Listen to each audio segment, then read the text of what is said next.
Afternoon. Welcome back to Premier League Dad for another afternoon, evening of live watch-alongs and live football. We first up have got Bournemouth against Manchester United at the Vitality Stadium. Straight after that, we go to Anfield for Liverpool. What everyone's expecting, is going to be the day where Liverpool finally clinch the 24-25 Premier League title at home in front of a packed Anfield. There's probably going to be a pitch invasion. Everyone is expecting Spurs to roll over and have their belly tickled. I don't think it's going to be that simple, but we only need a point, so maybe it doesn't have to be that complex. But either way, I'm looking forward to that one. I'm looking forward to Bournemouth against Man United. And then straight after those two, we have a Serie A game. A small matter of the top of Serie A still to be decided. Napoli against Torino. Napoli still top of Serie A, joint top of Serie A with Inter Milan, who are slowly throwing their season away. Knocked out of the Coppa Italia in midweek against their rivals AC Milan at the San Siro. And they lost to Bologna last week, and they're losing their grip on that Serie A crown. And I don't think they're going to do all that well against Barcelona in the Champions League. So what looked like maybe a historic treble for Inter Milan might actually be a potless season. But we are going to be focusing on those three games today. They are the three. We did 4 games yesterday. I'm absolutely shattered. We did 4 live watch-alongs yesterday. 3 more today. If that's your bag, if you like watch-alongs, if you like lives, and you like this sort of a thing, and maybe you don't have an affinity with a particular fan channel, and maybe actually you're getting a bit sick and tired of the echo chamber that these fan channels create. If it's just one club and it's just those fans in there, and occasionally you'll get the rivals popping in, and just the wind-up merchants, the trolls. If you're fed up of that and you actually want a community of football fans coming together who just love football and love watching football, doesn't matter who it is, that is Premier League Dad. That is what we were set up for. That's why I set the channel up in January of this year. We stream football matches every single day. La Liga, Premier League, Championship, League 1. League 2, we've done the Coppa Italia. We did the Coppa del Rey last night. And we're going to be doing the Club World Cup as well over the summer. So we'll be doing absolutely every single day live watch-alongs of all the big games across Europe. I am a Liverpool fan, but I'm very honest about that. I have no problem admitting that. I acknowledge my biases and my red-tinted glasses, but we're always respectful. We always have a bit of banter, and there's fans in the chat of every single club going. So it's all good fun. If that's your thing, make sure you like and subscribe. Make sure you get over to YouTube and subscribe as well, Premier League Dad. And looking forward to 3 very, very good games. Just looking back to the last time Liverpool actually lifted the title, April 28th. 1990. Liverpool 2, QPR 1, April 28th, 1990. I was 17 days old. Barely 2 weeks old when Liverpool lifted the title last. Kenny Dalglish, Ronnie Moran, Roy Evans there, the boot room. Johnny Barnes, Steve Nicol. Great game. Great times. Wonderful team. And this is a wonderful team too. But we are live now for this one. We're going to focus on Bournemouth and Man United first. And there is some interesting team news, by the way. There is some interesting team news. Pickle69, United poo. HSH, rest against Wolves and lose. That's the excuse. Today, full strength to most likely lose. Prime United. I don't know. We'll come to the team news in a minute, but it's certainly a change, isn't it? Matthew, Jose Weeks, I enjoy Scottish non-league. Nice. I've been up to a few Scottish non-league grounds. I went to Gretna, went and watched a bit of Gretna many years ago, and some cool grounds up there in Scotland. Callum, Bournemouth versus United on the day of Liverpool's title. Support your local Bournemouth. Oh, mate. Absolute Woolfest, this, isn't it? Woolfest 09. Right, so, lineups. Let's talk lineups. Manchester United, away at Bournemouth, lineups. Bournemouth are unchanged. That's pretty easy. Bournemouth are unchanged. They've got Kepa Arrizabalaga in goal. They have Adam Smith right back, Zabarnyi, and Liverpool's new centre-back, Dean Hyson. And Liverpool's new left-back, Milos Kerkez, next to him.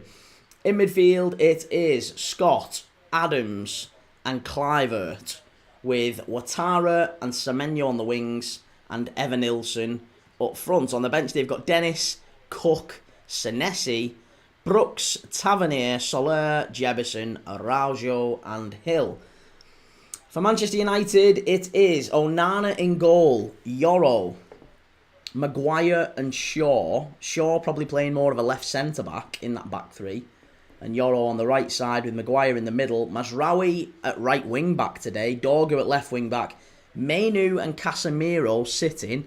And just in front of them is Bruno Fernandes, Garnacho, and on his own up front, Rasmus Højlund. On the bench, it's Heaton, Lindelof, Mount, Ericsson, Agate, Evans, Fredrickson, who came on the other day, young Fredrickson, young Chido Obi, and young Harry Amas, to give them all their full titles. Young.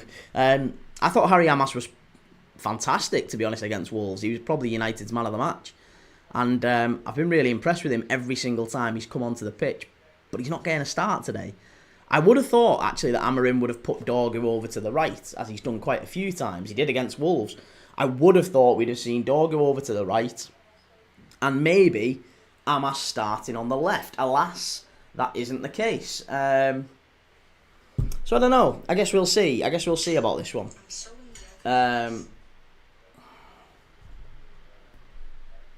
Amorim just giving his pre-match thoughts on this one.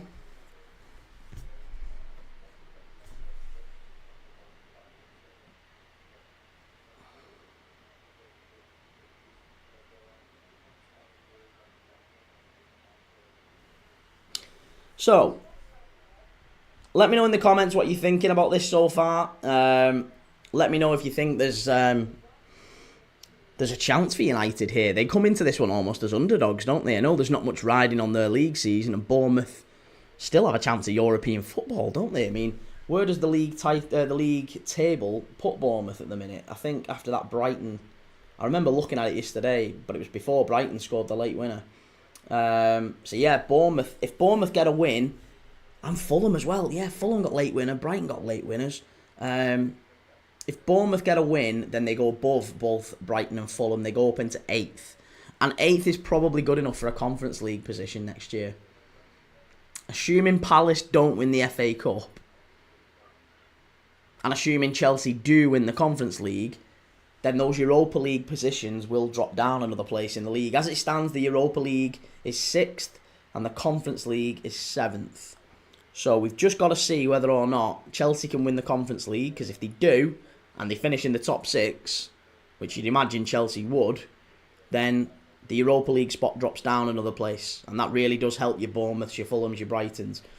Again, if it's anyone other than Palace that wins the FA Cup, if it's City or Forest, then, you know, again, it drops down another place. So we're talking about maybe 8th and 9th getting European places. Maybe 9th gets Europa Conference, 8th, 7th and 6th would be the Europa League.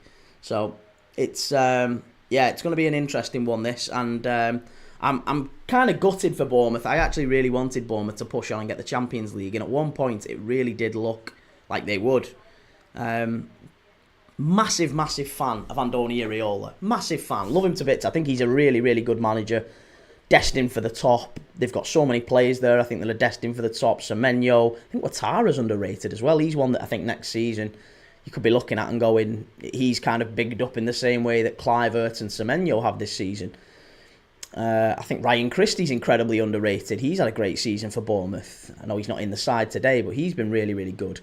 Obviously, we know Hyson, we know Kirkes, but they have got so many talented players in there, and yeah, it's going to be interesting to see how Man United deal with them. George got no hope and no chance. Sam McNeil up the cherries, 8th, going to get Europe. Just imagine our club in Europe, mate. Small club punching above our weight. It's amazing. Yeah, Sam, absolutely. But do you know what?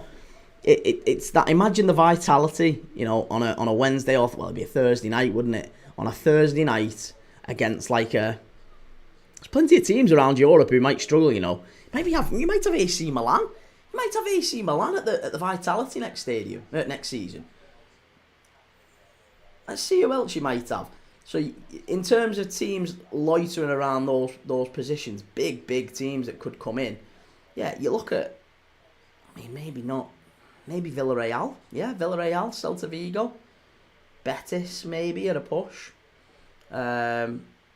Juventus, and maybe AC Milan or Lazio or Roma. There's lots of good teams there. Loads of good teams.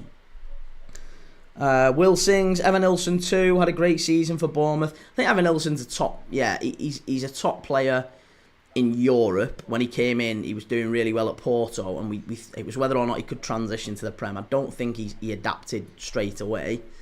He has looked a lot better recently, hasn't he? I don't necessarily think he's been brilliant, but he has had a much improved sort of 2025, let's say. So, yeah, I think Evan Nilsson's maybe one to watch. Ouattara's one to watch. Not sure they're quite there yet, but yeah, a good player, absolutely worth acknowledging. Sam McNeil, I'd do an away day. It would be class, somewhere in the sunshine with a few beers, nothing better. Believe me, mate, they are the best days I have ever had supporting Liverpool. Going to European away days, they are absolutely brilliant. So good. Absolutely love them. Sevilla, going to Sevilla away was fantastic. Going to Anderlecht away. Sevilla's my favourite place in the world, and that was beautiful. Sunshine, beers, Liverpool, under the lights at the Ramon Sanchez Pizjuan. It was a great night, that, even though we drew. We was winning 3-0, somehow ended up throwing it away and drawing 3-3. Sam McNeil, he's more of a goal scorer. I mean, I think he's contributing more to those phases of play now, isn't he? Top Sigma, who do you think is going to win, Prem Dad? I think Bournemouth. No, I think it's going to be a draw. I think it's going to be both teams to score a draw. Bournemouth have been pretty poor recently, I think. They've really fallen off it. They're not the side that they were pre-Christmas. They had a pretty terrible February. Not a great March. And their April's not been much better. So, yeah, I'd like Bournemouth. I'm a Liverpool fan. Of course, I'd like United to get beat. Nothing would give me greater pleasure. But I really do think that it's going to be a draw. Both teams to score, draw. But I'd like Bournemouth to win. Yeah, so we're gonna watch. We're gonna do a hate watch. And see if United can get beat. Will, score prediction, and who's going to score for your prediction? What you reckon? I would say 2-2, and I think it's going to be Semenyo and Ouattara. And I think United, it's going to be a Fernandes penalty, and Rasmus Højlund's going to get a goal. Sam, just don't want to go where it's a high risk of us getting attacked, because I know what European fans are like. Yeah, well, we went to Rome, mate. We went to Rome with Liverpool for the semi-final Champions League away game in Roma. Yeah, that wasn't nice. That wasn't nice. We got the win. We got to the final. It was a great occasion in the game, but it wasn't a nice occasion. I would highly discourage Italy. So if you do get an Italian team in Europe, hopefully you do get in Europe. If you do get an Italian team, be mindful. Yeah, I'd probably stay away from the European ones. Butch Jonah is eyeing her back for Forest. I'm not sure, mate. I don't know if the lineups are out just yet. Let's just double check. I don't think they are. No, Einer's apparently still out with a calf injury, mate. Apparently he's still out with a calf injury. Butch Jonah, Blurry, do you think Ruben Amorim has to be sacked? Do I think he has to be sacked? No, I don't think he does. No, not just yet. I think he will be sacked. I think he will. I don't think he's going to make it at Man United. I think there's definitely going to be some change. And I think the biggest part of that is just the fact that Amorim's not going to get the time. I don't think he's got the patience from the fan base. I think eventually what's going to happen is he's not going to get backed by the club, and it's easier to change the manager than it is to change 11, 12, 13, 14 players. The open heart surgery that Manchester United needed under Ralph Rangnick, they still need now. And how long ago was that? 2, 3, 4 years ago, whatever it was. They needed open heart surgery then, as he called it. 10, 11, 12 new players. There's been players come in since, and as we've seen, they've come in and gone straight back out. Anthony's no longer here. We've seen McTominay move on and start doing really well. It's baffling. I desperately think they need more change, and I'm not sure they've got the cash to do it. You did the interview there with Sir Jim Ratcliffe not long ago, where he said that he thinks, Man United how close were they to not bankruptcy? I can't remember what the word was he used. He might not have been able to pay wages and things like that. They were in a really dangerous position when he came into the club, and I don't think that's massively changed. The stadium's falling to bits. They've had to make massive cuts across the club that's really damaged the brand. Sacking long-term members of staff just to make little minor cuts. Saving a few grand here and a few grand there. It's absolutely mental that a club the size of Manchester United have to do that sort of a thing, and it's just such a bad look, isn't it? Such a bad look.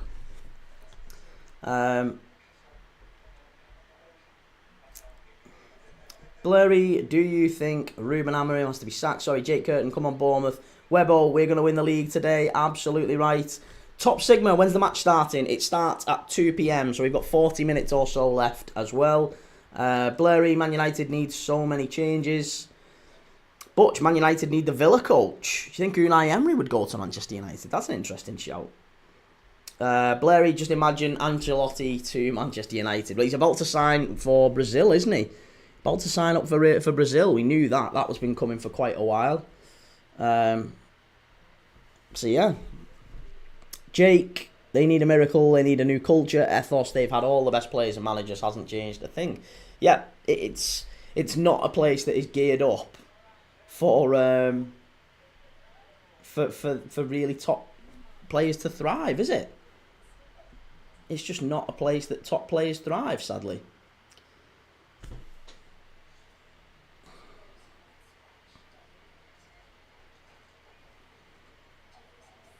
Well, sadly for Manchester United. It's great for us lot. We love it.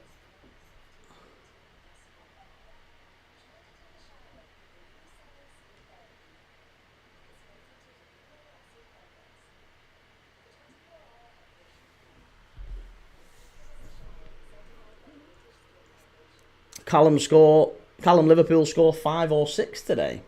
I don't think so. I think it's going to be much more a complex game. Liverpool Spurs. Spurs aren't that. They're not bad. They're not a bad team. Spurs.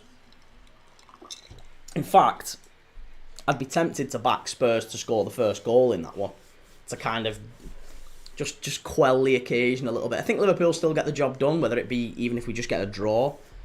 But I do think Spurs. It's not going to be a walkover. It's not going to be a walkover. I'd be very surprised if it was.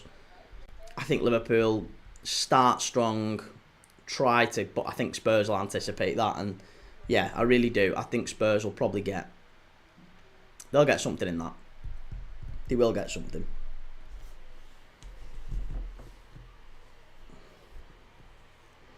Jake, but the fans think Cunha will sort that out. Listen. They're deluded, mate. They're absolutely deluded. They think one player is going to come in and sort it. And also, I think it's deluded to even think that it's just going to be Cunha. Or that Cunha is, he's going to want to go to Manchester United if they don't win that Europa League.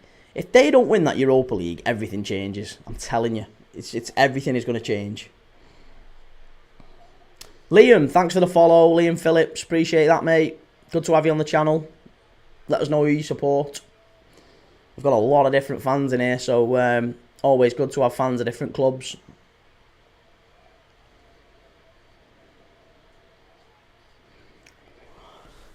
But yeah, 35 minutes to kick off. I am still somewhat under the weather, so apologies. My energy's a little bit low today. My voice might go at some point, so apologies in advance.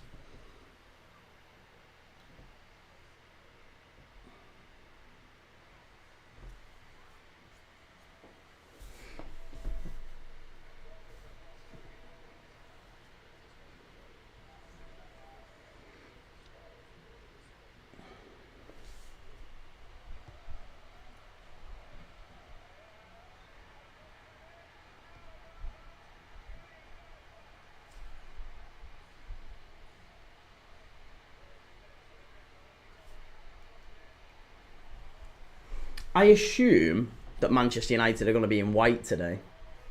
I'm not sure, mind. Liam, Spurs, mate, we're both fighting for the same trophy. I honestly, I think Spurs are going to go for it. I think Spurs are going to get it as well. I actually think Spurs are the low-key favourites for that Europa League. Certainly second favourites, I would say. Because they're almost certain to get to the final. They'll get past Bodo Glimt. So, yeah, I think Spurs get to the final. And I think Bilbao get there. Because I can't see them not being in that final. In San Mamés. Their home ground for the final. I think it's been destined for them to be there.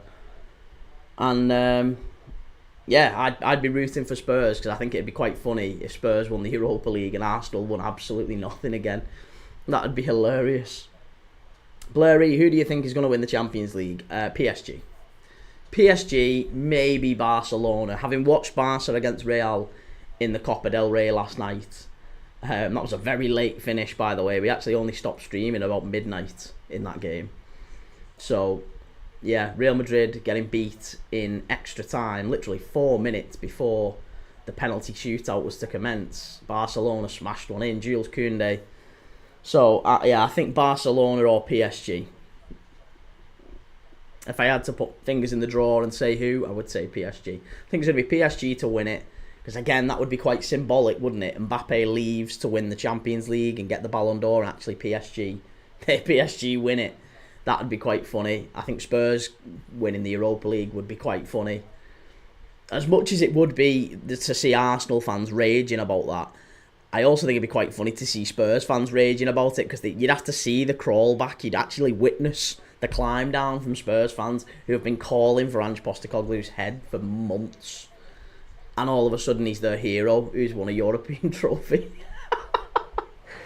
So, I just think that would be the funniest thing as a neutral.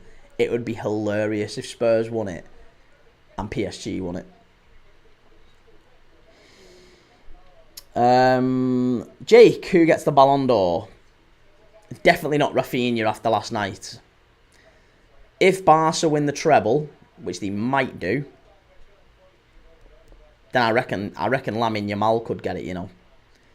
I reckon Lamine Yamal or Pedri could have a serious shout for it. I know they're only young. They were different class last night, and you know, Pau as well at the back, Pau Kabasi. They've got some unbelievable young talent that they've just brought through there, Barcelona, and you can imagine them being like, you know, Xavi, Iniesta, Busquets, and sticking around for a long, long time, maybe their entire careers at Barca. Gavi too, you know, Gavi looks a really talented player. Blurry, Modric destroyed everything. I don't think that was Modric's fault. He passed it to feet, and Brahim Diaz stood still. And that's the cardinal sin in football. If the ball is coming, you've got to go to the ball. You can't wait there for it. Modric passed it to feet, and Brahim Diaz is stood waiting for it, and Koundé just intercepts. I think that's Diaz's fault. I've got to say, I think that was Diaz's fault. Modric, how likely is it that Luka Modric, of all people, underhits a pass? Doesn't happen. Callum, go ahead then. What's your Liverpool Spurs prediction? 2-1. 2-1 Liverpool. But I think Spurs score first. Just to make the occasion that little bit more of a Sky Sports thing. You know what I mean? Where Spurs score first, and it's like the commentator will go, "Oh, well, this wasn't in the script," and everyone will go, "Oh no," and then Liverpool come back and win it anyway. Or Liverpool get a point, and that's enough. And who cares? Because we've got a point and we've secured the league. So it might be that. But it'll be narrow. It won't be 4-0 or 5-0 or 6-0 or whatever other people think. I don't think it's going to be like that. Maybe I'm wrong again, but that's not my take. Anthony, what did you think of the Tranmere game yesterday? We pitch invaded. Really? I haven't seen the game, mate. I haven't seen the game. I saw the result. And yeah, good. You know, amazing. Good for Tranmere. Really good for Tranmere. It's good that they're staying in the league, you know. Good ball in, and Curtis Jones with the goal. I thought that was the Gakpo one there, but it was Curtis against Chelsea. Not quite similar. What do you think happens with Trent today? Do you reckon if Trent's going to be on the pitch, that's going to be the thing, If Trent is on the pitch when Liverpool win it at full time, there's going to be a pitch invasion. I hope there isn't, but there's going to be a pitch invasion. Of course there is, right? So let's say there's a pitch invasion. Everyone, all the Liverpool fans run onto the pitch and Trent Alexander-Arnold is there. What do we think happens? Because what I would like to happen, what I would love to happen, is that the fans, surround him, pick him up, literally carry him and celebrate and cheer with him and be like, mate, you can't leave this. You cannot leave this for them rats. I don't care what you want to do with Madrid. What we watched last night with Madrid. They are rats. Rudiger lobbing stuff at the referee. It's an Bellingham, rat, sent off after the whistle. Vinicius, rat. Valverde, rat. It's just, yeah, I don't want to see him go to Madrid, but I'm sure he will. I just hope that he doesn't, and I want the fans to kind of, love bomb him today. Just absolutely love bomb him, surround him and be like, come on, mate, you've been unbelievable, stick it out, you can't leave this. And he gets on the mic at the end of the season and does that whole Wolf of Wall Street thing where it's like, I'm not fucking leaving. I'm not leaving. Corey Owen, in it mad if United win the Europa, it'll be a bigger scene than Liverpool winning the Prem. Yeah, alright, Chief. Liverpool have had the Prem wrapped up since December, mate. So that's the only reason why everyone's known we've been the best side in the league this season. The only reason it would be a bigger thing if Man United win the Europa is because nobody is expecting it, because out of the 4 teams left in that competition, United are the 4th worst. 4th best. The same, whatever. United are ranked 4th.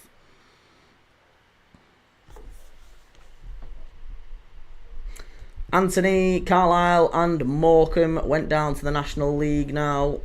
Yeah. That's bad for the northern clubs, innit? Bad for the northern clubs.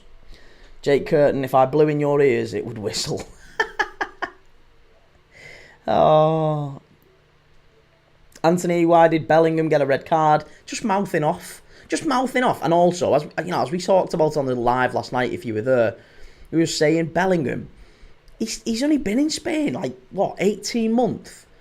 And he's shouting swear words in Spanish. Mate, you're still in holiday mode. You still got the suntan lotion and the flip-flops on. You're basically on holiday. He switches between vamos and saying puta, the Spanish swear word, and actually being, oh, for God's sake, in that thick Brummy accent he's got. So just mouthing off. Just mouthing off. I didn't even know Bellingham speaks Spanish. I don't even think he does speak Spanish, but, he's trying, I'm sure. He's probably learning it. You would imagine if he's sticking in Madrid for a while, but just mate, you're a Brummie. Be a Brummie. Be a Brummie. That's what's annoying. If you're a Brummie, be a Brummie. Shouting Brummie. Swearing Brummie. Instead, he's throwing his arms up and trying to be all Christ. Oh, unbelievable. Oh, we are. Boxed by Jacob. Mate, don't put your IQ in the chat. It's not nice. Don't put your IQ in the chat, Chief. It's not nice.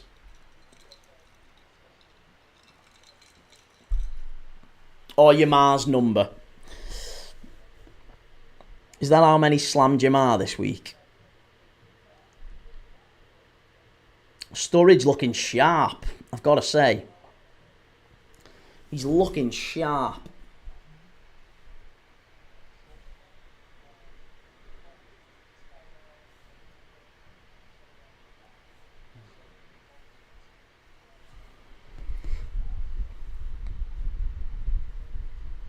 FM No Casuals, the rage bait in the chat. It's pretty B-Tech. Yeah, no kidding, buddy. No kidding. I mean, look at this cat here, boxed by Jacob. He's got a Fortnite thing as his username or his profile picture. Jesus Lord. Get in the bin, Jacob. I shouldn't really mention it, should I? I should learn my lesson. I shouldn't really even say any of this sort of. I shouldn't even speak it when you say it, because it's just all he's going to do is go to bed and have a nice little think about the fact that he's got some attention today. Ed, how are they ranked fourth, fella? Mate, if Bodo Glimt played United over 2 legs, they'd do him. And Spurs have beat United home and away, haven't they, this season?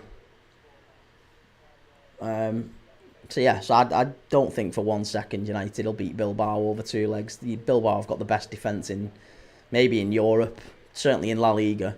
Got one of the best defences in Europe. So I can't see how a United side that has looked so profligate in front of goal, that couldn't score past Wolves last week, I don't see how they score past Bilbao. They might score 1, maybe, at Old Trafford. I think Bilbao score more than 1. Especially with Nico Williams up there and Oyan Sanset and Inaki. I just can't see it. I think Valverde will have a plan and Valverde will execute it very, very well.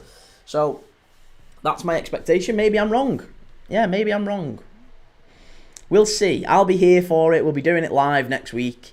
Thursday night we'll be live for United and Bilbao. In Bilbao for the first leg. We'll be live for the second one as well at Old Trafford. And if I'm wrong, then you can laugh at me. Ed, bit contradictory. United are the only unbeaten team, and you've just said they can't score goals. So that surely makes them the best defensive team. No, it doesn't make them No, Ed, it doesn't make... The best defensive team would be the team that has conceded the least goals. That would be the best defensive team. And Bilbao have conceded the least goals in La Liga. So that's why they're the best defensive team. And I would say, like I said, that makes them one of the best defences in Europe, categorically. Manchester United conceded, 3 goals at home to Bodo Glimt. They've conceded 6 goals to Lyon, who are 25 points, 22 points behind PSG at the top of Liga in a Farmers League. They conceded 6 goals to Lyon, a lot of that with 10 men. Manchester United are not a very good defensive side, Ed. It would be silly. It would be very, very silly to argue otherwise. United are not a very good defensive team. And they're not a very good attacking team. That's kind of their main problems, isn't it?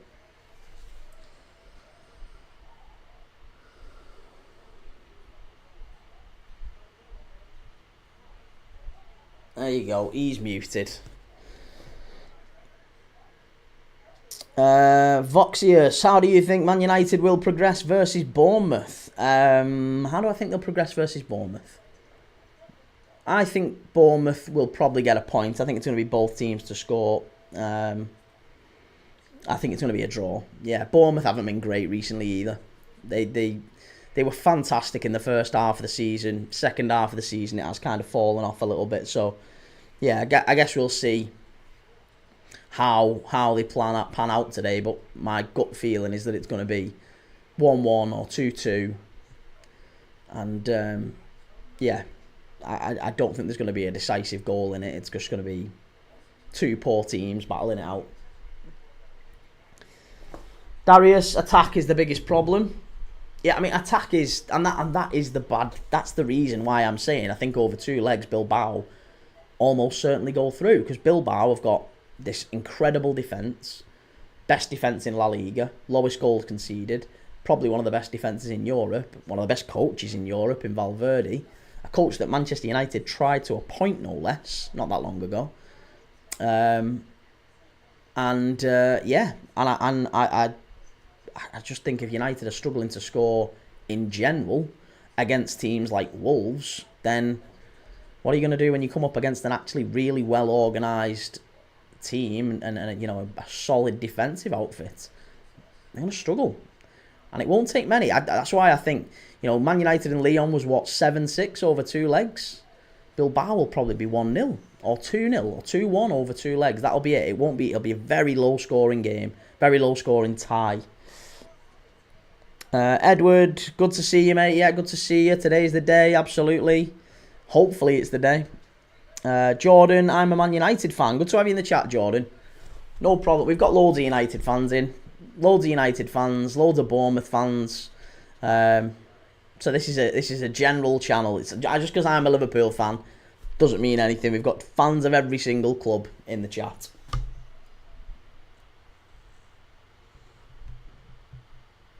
And quite a few fans who like to take the mick when I get things wrong, which is frequently.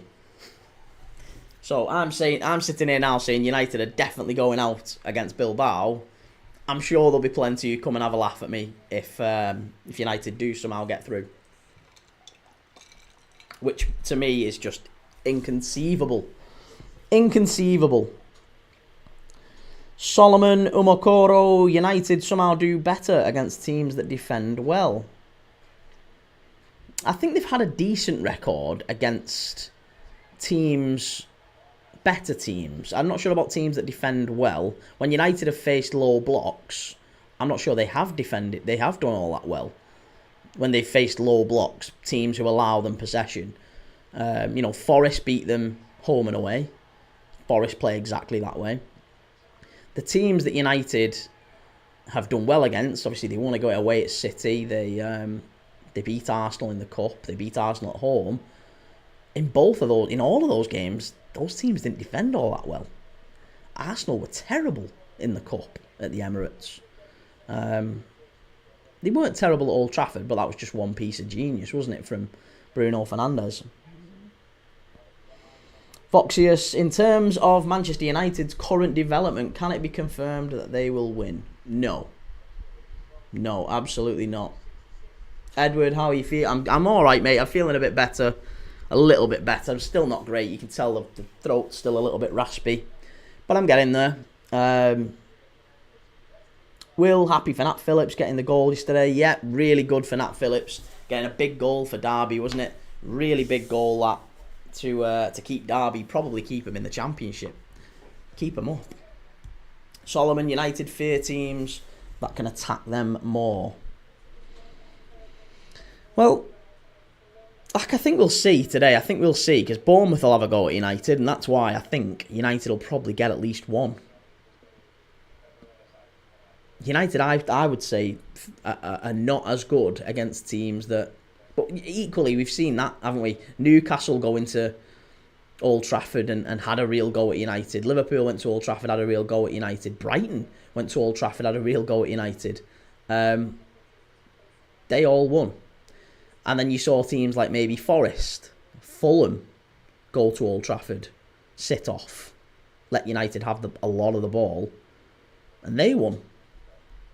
So either way, Wolves did the same. Wolves let United have all the ball last week. All the ball. And very nearly, well, I mean, they did win, but very nearly United, it could have been much worse. And if you look at the other teams that came to Old Trafford, Ipswich, Leicester, Southampton, all of them, the worst teams in the league this season, all very nearly got results at Old Trafford, didn't they? I think Leicester was it a last-minute Harry Maguire goal that should have been ruled out anyway. That was in the FA Cup, wasn't it? That should have been ruled out. If they had VAR in that competition, it would have been ruled out. Southampton, they were beating United up until, the last 5 minutes when Ahmad scores, a really lucky one, but Ahmad scores and gets them back into it. And Ipswich was that Dorgu's debut when him and Onana had the mix-up and it ended up being 3-2. It's just... They're just not a good side, United. They're just not a good side, attacking-wise, defensive-wise. They've pulled off this unbelievable performance, comeback. Not even a good performance. It was a crap performance against Lyon. But they get the comeback. And then all of a sudden it's all rosy, isn't it, again? Everyone thinks that United are this brilliant team. It just isn't going to be like that. Still got a lot of work to do. That comeback papered over the cracks. And yeah, I'm not sure what to make of this one today.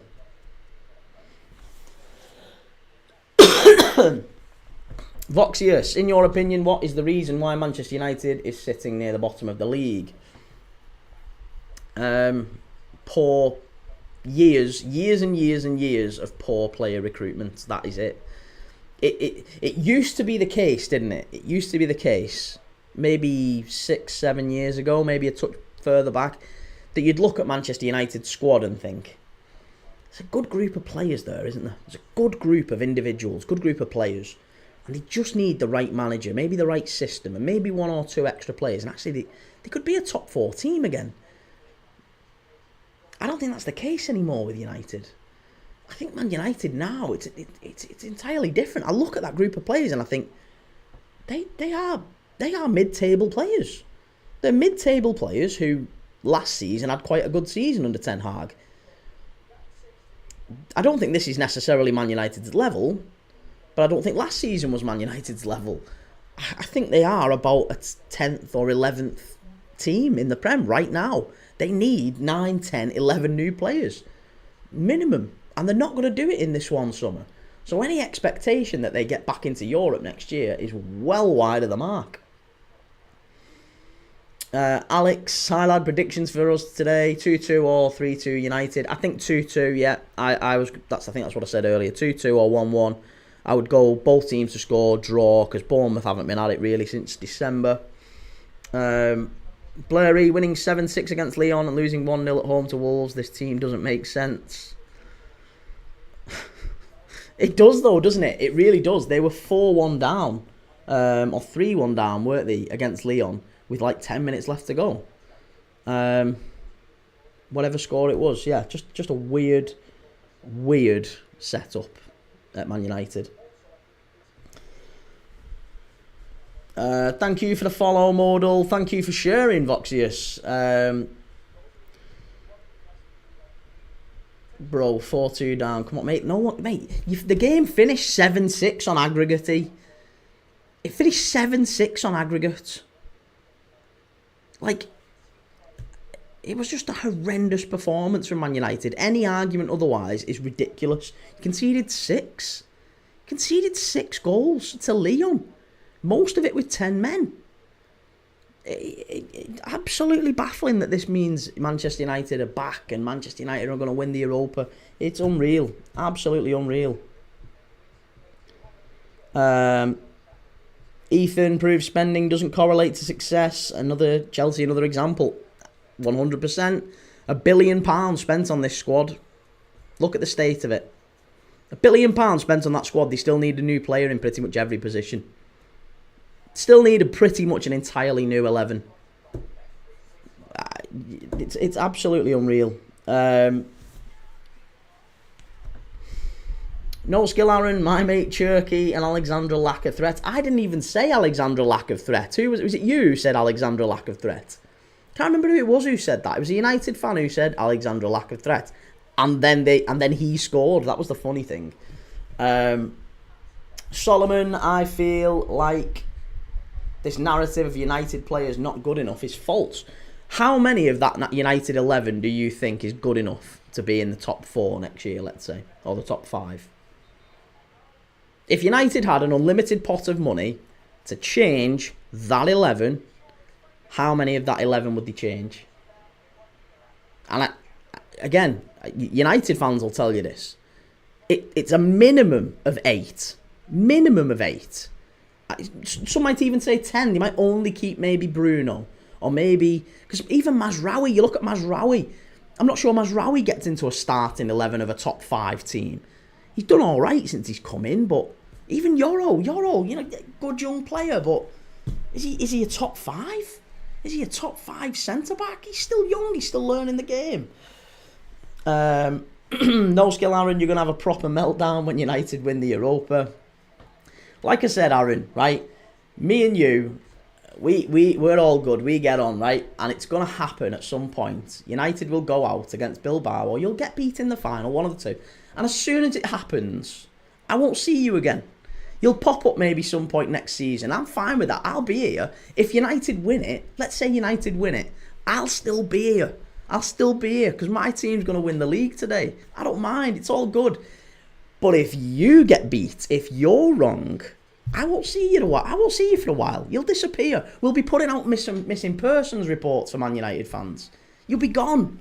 We'll be trying to find you, looking under rocks. Can we find them? Where's all the United fans gone? They were all so loud and bold and mouthy for months and months, and oh no, it's all falling apart. Blurry, I don't think Ruben Amorim gives a flip about the Premier League games. He just wants the Europa. That's a very dangerous game, though, isn't it, Blurry? That is a very dangerous game. You can't turn form on and off. You can't do it. Voxius, what do you think about Højlund and Garnacho? I think Højlund needs time, and I think he'll get time at Man United. I don't think he's ever going to be a world-class centre-forward, but I think he's better than he shows. They spent 80 million quid on him, though.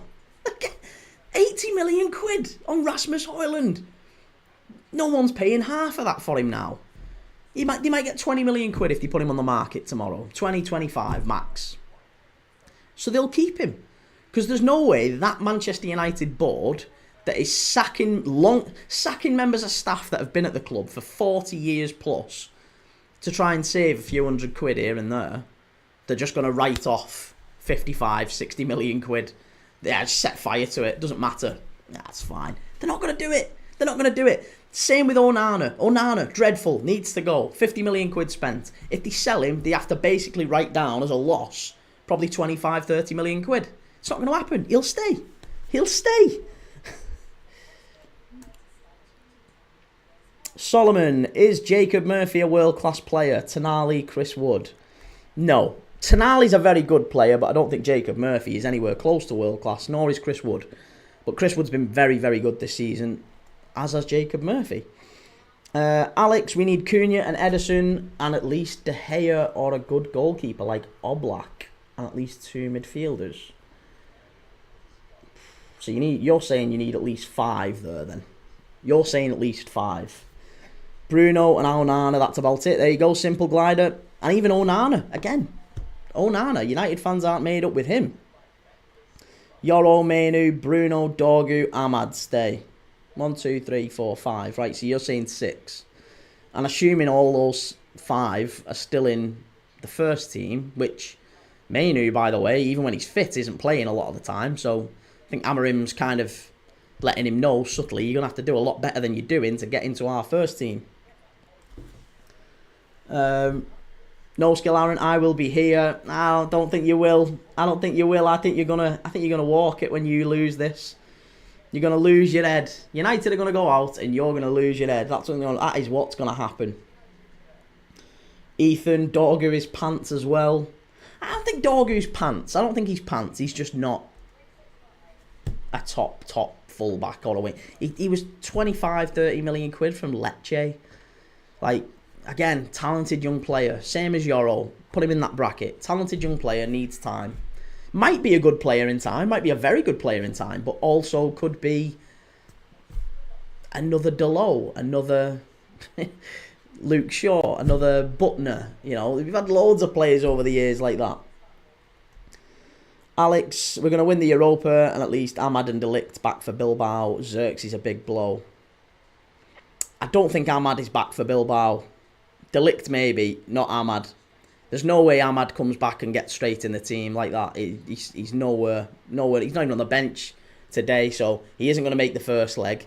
Maybe if he's on the bench next week and plays a little part of it, he might be able to maybe come off the bench against them at Old Trafford, but it's not going to happen.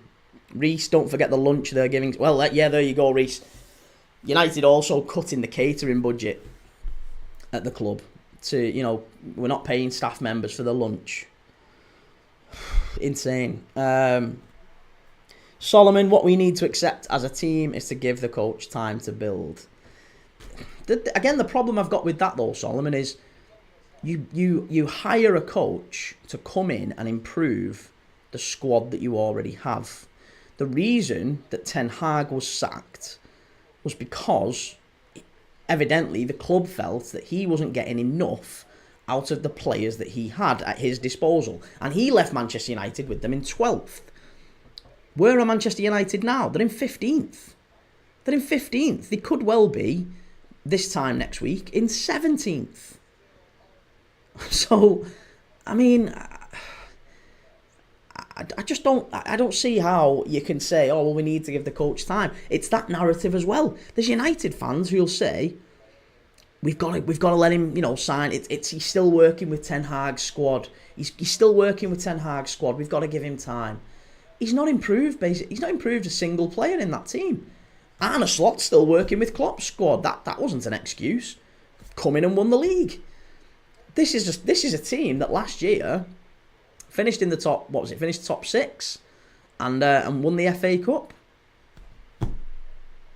Now they're borderline bottom 5, and if you don't win the Europa League, which would be a miracle at this point, it's been a horrific season. A horrific season. No skill, Aaron, but selling players like Rashi is going to offset that. Yeah, if you get Rashford sold. Again, Aston Villa, if they don't qualify for the Champions League, which doesn't look like they are, they're not paying 40 million quid for Rashford. It ain't happening. So he'll come back as well. And that's another 350k a week sat on the wage bill. Where's he going? It beggars belief that Manchester United fans think this way. Dexter, what team do you support? I'm a Liverpool fan, mate. I'm a Liverpool fan, and I watch every single team. We watched Newcastle yesterday against Ipswich. I thought your team were quite lucky yesterday, to be honest. Very, very lucky yesterday. Voxius, thanks for sharing. Mackenzie, thank you for the follow. Blurry, Man United has an advantage because the second leg will be at Old Trafford. Tie could be over by then, though, couldn't it? Tie could be over. Could be 2-0 Bilbao, and that might be it done and dusted. Voxius, is Bruno Fernandes the heart of Manchester United's game? Yeah, I think Bruno's been very good recently. He's been very, very good in this United side. I don't think he's the captain or the leader that this team needs, and I think he probably hasn't taken as much responsibility over the years for the fact that this is the most toxic club, maybe in world football right now. And we've talked for years about players coming into Manchester United and leaving and saying that the dressing room is toxic and, you know, it creates an atmosphere where players underperform and all this sort of thing. Bruno Fernandes is the captain. Has been for years now. So if the dressing room is toxic and the club is toxic, he's the biggest and loudest voice in there.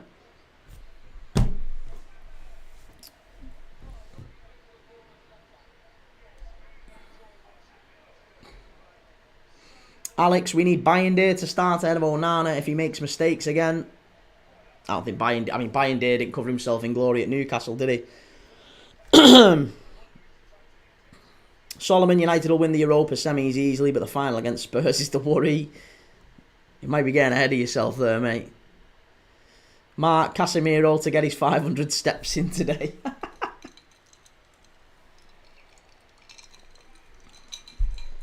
Solomon, building is not about signing only. It takes time to build a philosophy into a team.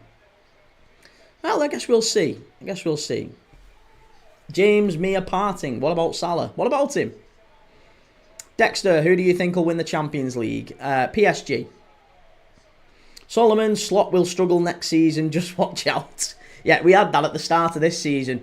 Oh, Liverpool are going to fall away. Klopp's leaving, and you got some Dutch farmer manager coming in. Oh, he's only managed in the Dutch Farmer League. Yeah, he's breezed the title. Maybe the best manager performance ever is what Gary Neville, your own Gary Neville, said this morning. One of the best manager performances we have ever seen from Arne Slot. But apparently, Solomon says he's going to struggle next year. Blurry, Bruno Fernandes has to go to Real Madrid for 100 million because United needs the money. Yeah, that's definitely true, isn't it? Bruno Fernandes is probably the only asset that Manchester United have. Rest the liabilities. And we're off here. We're off. We're underway.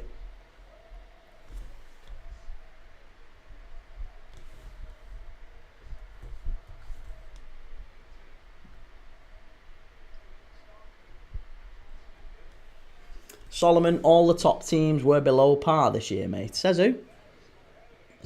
Who says they were all below par?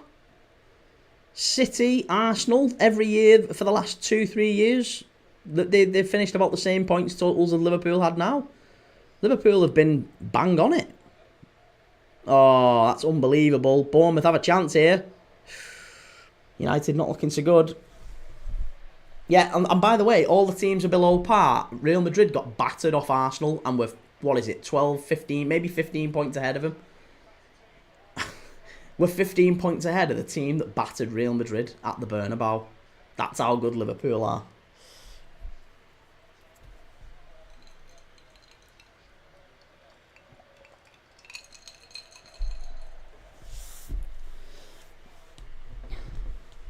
DJ, Real Madrid aren't good though. Yeah, they're really poor, aren't they, Madrid? They're really poor. Notoriously poor, Real Madrid. How'd you fancy that Bodo Glimt though in the semis though, DJ? Tasty them, aren't they? Tough side, Bodo Glimt. Norwegian champions, some might say. You know, they're not like the Dross, you know, like the Real Madrids of the world. United have had to face some really tough sides this season, you know, Victoria Plitzen and all that. They've had to play the real big boys. None of this Real Madrid and PSG nonsense. Oh. Paul, 1981, Liverpool got lucky because City fell off. Yeah, alright. Can only be twos in front of you, can't you, Paul? Can only be twos in front of you. Who do you reckon will win the Europa League? Bilbao. I hope Spurs, but I think Bilbao.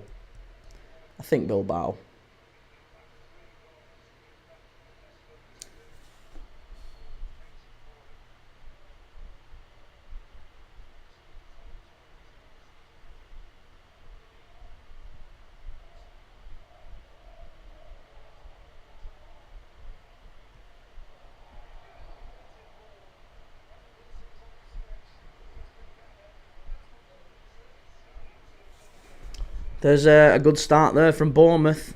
Already in the sunshine at the Vitality. Great ball down the left-hand side. Ouattara very, very near the Evan Ilson. He was so close to getting a touch on it. I tell you what, Maguire was dragging him back there.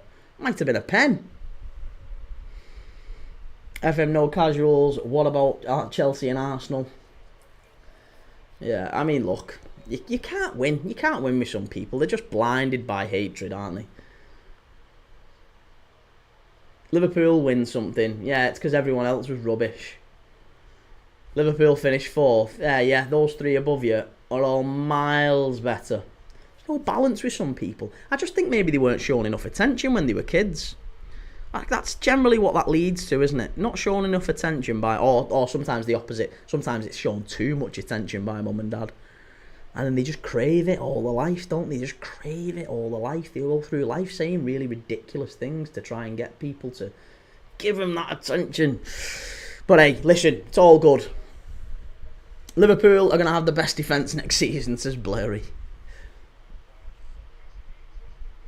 Right, Iriola has just instructed Semenyo's going to throw this long, actually.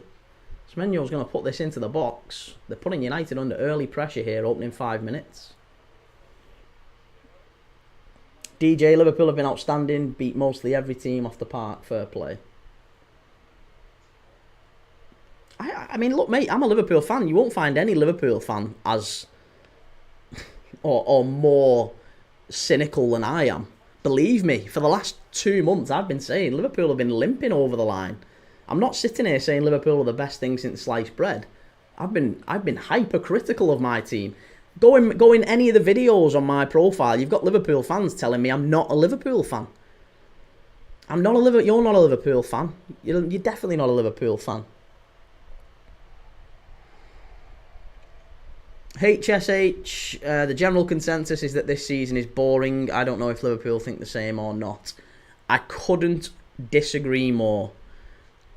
You know, if you're talking about entertainment as a neutral, for me, Palace in an FA Cup final, maybe Forest in an FA Cup final as well. Forest in the top 5, maybe the Champions League for them, maybe the Champions League for Newcastle. Newcastle winning a League Cup for the first time in decades, winning anything. Spurs probably in a Europa League final, unbelievable. Arsenal probably, you know, maybe even in a Champions League final, very close, but battering Real Madrid on the way to an Arsenal semi-final, you know, that's huge. So on Europe, great. Chelsea on course to win a Conference League. They'll complete the set of trophies at that club. A team other than Manchester City winning the Premier League, that's interesting, because we've not had anyone other than City for God knows how long. So that's interesting. And again, any team where you look at it and you go, well, Bournemouth might be in with a chance of Europe next season. Brighton, Fulham, all might be in with a chance of Europe next season. and maybe Palace as well. I just look at it and I think, and on top of all that, Spurs are in 14th, whatever it is. Manchester United might well be 17th this time next week. How can anyone look at that season and objectively say that is an unentertaining, that's a boring season? You're talking out your ass. Lewis Naktadu, can Manchester United compete in the Champions League again next season? No.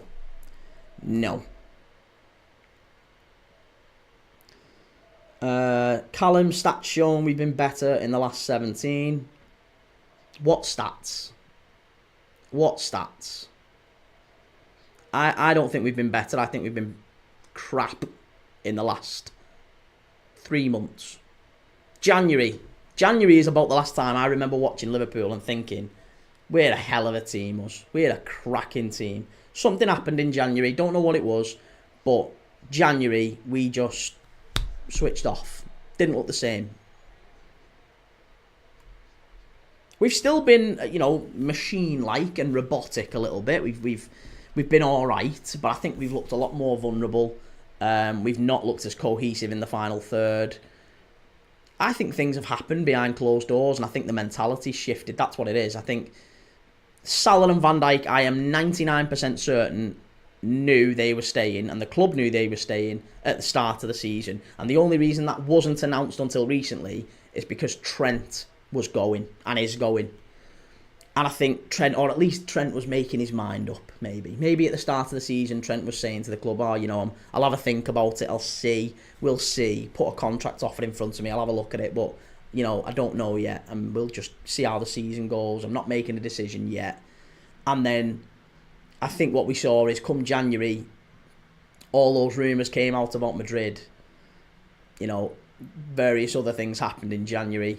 Darwin Núñez has had a couple of fallouts with the staff. To me, obviously we went out against Plymouth, limped out of that competition. I think that was partially deliberate, I guess, and then not long after that, February, we lose to Newcastle. We go out against PSG on penalties. We got battered home and away against PSG, I thought.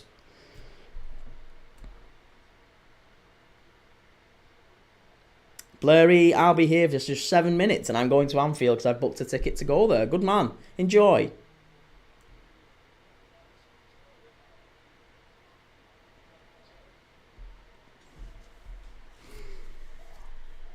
Sprouty, they won't be in Europe if we beat them. Bryn, cheers for that, Bryn. Thank you. Good to see you, mate. Asula lover. Bloody hell, that was a great header by Asula yesterday, wasn't it? Good to see you. DJ, I think us, Newcastle, could challenge for the title next season if we get a right wing and a centre back. No. DJ, come on. You need more than that. You need a right winger. That's for sure.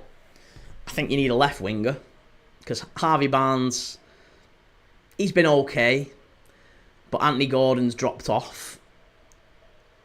Mainu in the box. First shot on target there. Good save by Kepa. Yeah, I think you need wingers. I think you definitely need at least one centre-back, if not two. Dan Burn was terrible yesterday. Fabian Schär's getting on. Botman's broken. Lascelles is broken. I think you probably need two centre-backs, a goalkeeper.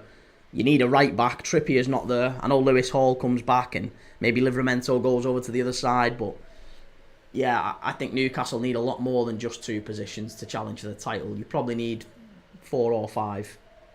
And you need all of those to work out as well, by the way. And a lot of luck. You still need a lot of luck to win a title. But it's very rare that a team goes from not challenging to winning in one season. So, yeah, Newcastle, if next season Newcastle finished in the top 5, I would still say that's a success. To get Champions League football back-to-back, I think that's got to be the success now for Newcastle. To not just be a team that can get in it once and then drop out, to actually get in it and stay in it and actually say, we're now a top 5 team. That's really what you want from Newcastle next season, I think.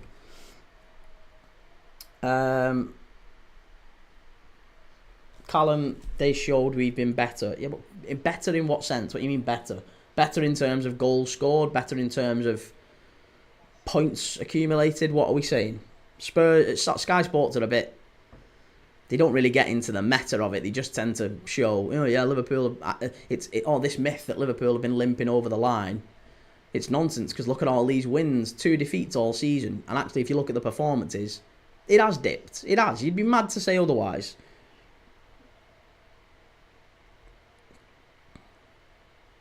Lewis, in your opinion, is the current Man United squad perfect, or do you need to add other players? I'm not a Man United fan, Lewis. I'm a Liverpool fan. And yes, I think they need to add at least 10 to 12 new players, minimum.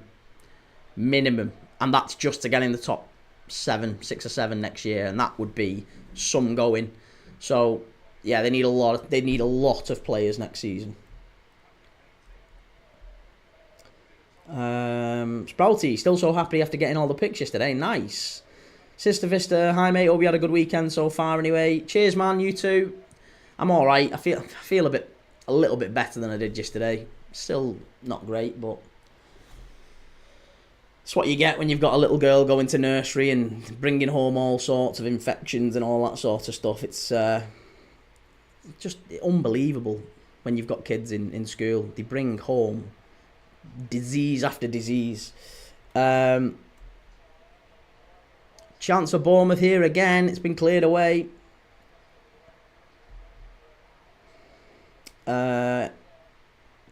Edward, what's your lineup for today?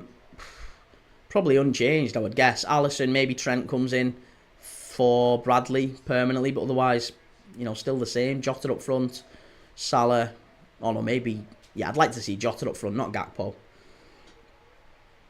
DJ Anthony Gordon on form is one of the best left wingers in the league. Yeah, but he hasn't been this season, has he? He hasn't been this season, and I think in part that's maybe because his eyes have been on leaving.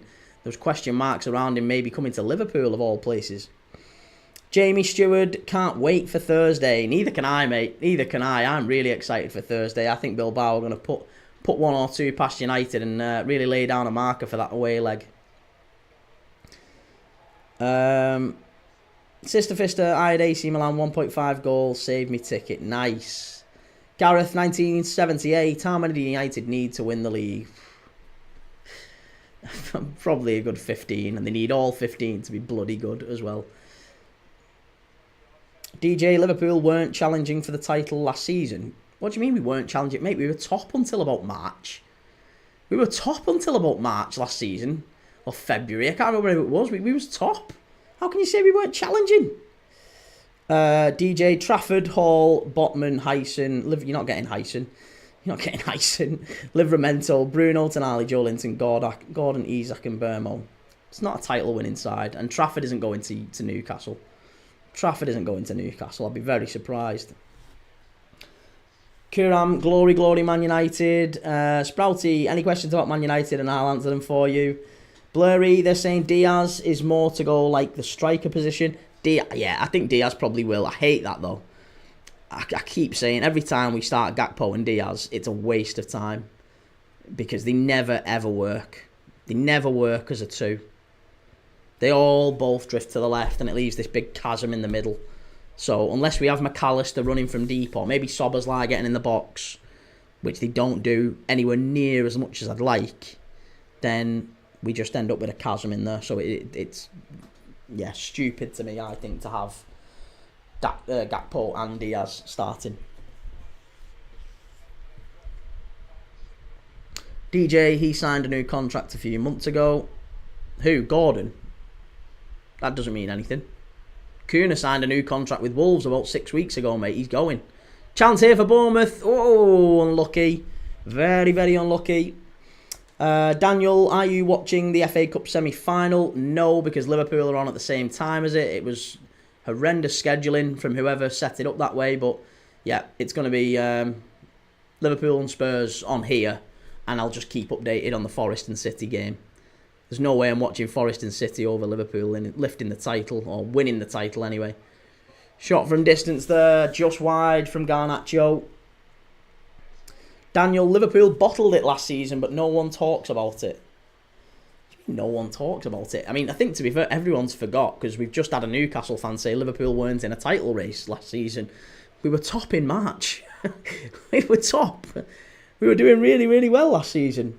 Callum, the Copite, it was this week a year ago. We lost to Ev 2-0. Yeah, we was all over the place. DJ, yeah, but Cunha has a release clause. No.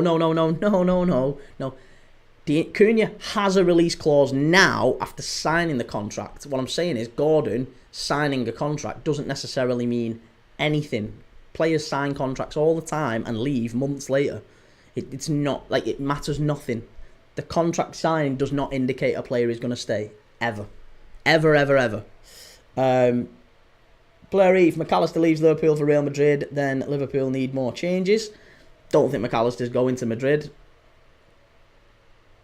I'm not sure Real Madrid are going to be able to push for another midfielder unless they go out and really sell, because they're going to have to sell one of those. Tchouaméni, Camavinga, Valverde. I don't think they push for McAllister as well. You know, Modric has said he's going to stay for another year. They've still got Ceballos, who they started last night.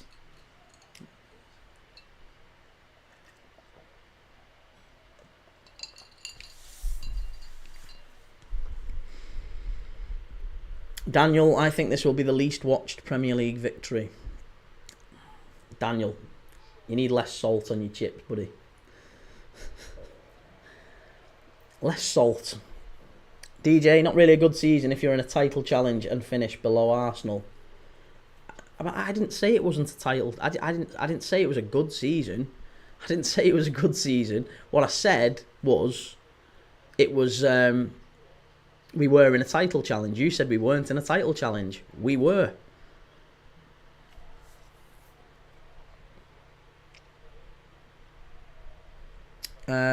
Daniel, did you see Rudiger throwing missiles at the ref? Yeah, watched that one last night. Stream only finished at 12 o'clock. I'm knackered. But yes, I did watch the Copa del Rey and Rudiger throwing things. It wasn't even just him. It was all of that Madrid bench. Daniel, am I wrong though? What, that it's going to be the least watched Premier League victory? I don't know. Have you got the numbers? Have you got the viewing figures for them? I couldn't tell you.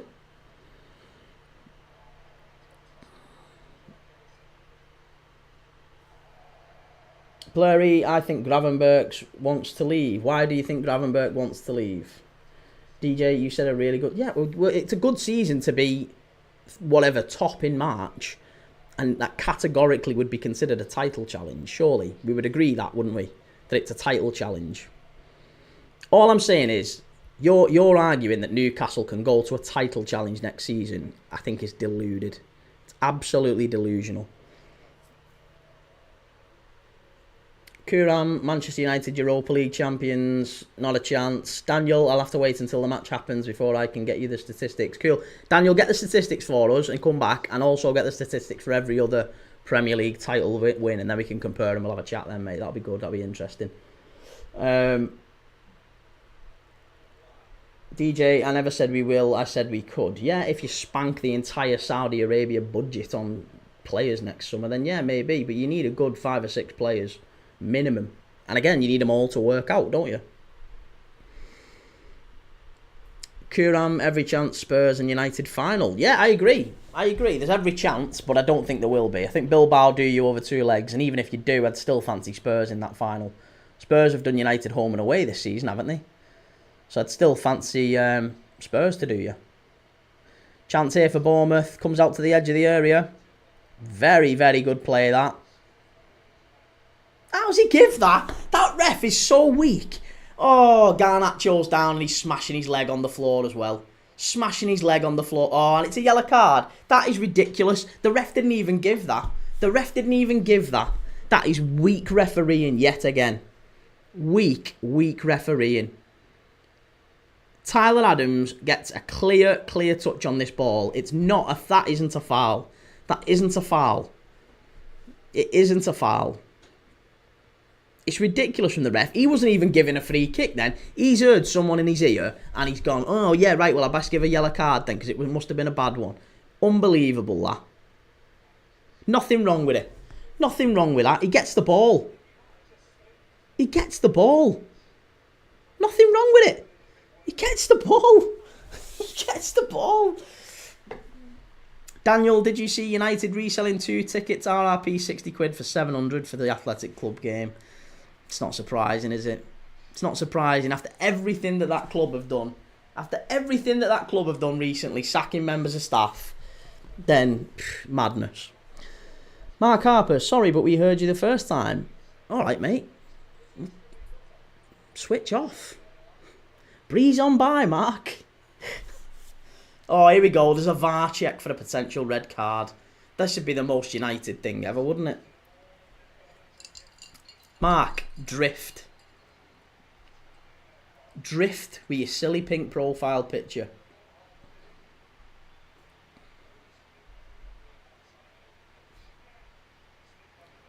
Stop repeating yourself. You're on my channel, Mark. You're on my channel. When I'm on your channel, you can tell me. Ben, you don't often get bitter manx. Where have you been? It's all we get is bitter manx. Hey, 1-0 Bournemouth. 1-0 Bournemouth. Have a bit of that. Oh, no wonder they're bitter. Get in. Have a bit of that, you manx. Yes. Get in. 1-0 Bournemouth. I'll just say it again for Mark. 1-0 Bournemouth. And I'll say it again for Mark. 1-0 Bournemouth. Up the cherries. Have that. United in the mud. Absolute nonsense there. It was a great goal from Semenyo. Drilled it in. Left foot. Right down at the near post. Onana. Best keeper in the world. It's who gives it away? Who gives it away there? Oh, no. It's not new signing Dorgu, is it? It's Luke Shaw to that new signing, that world-class left-back. Oh, it's the world-class left-back Dorgu who gives it away. Oh, and it's world-class goalkeeper Onana beat down at his near post. What's going on? What's going on? I can't believe it. This is incomprehensible, this. That a team who are going to win the Europa League, that are going to be in the Champions League next season, have just conceded a goal so bad. It's inconceivable. What am I witnessing?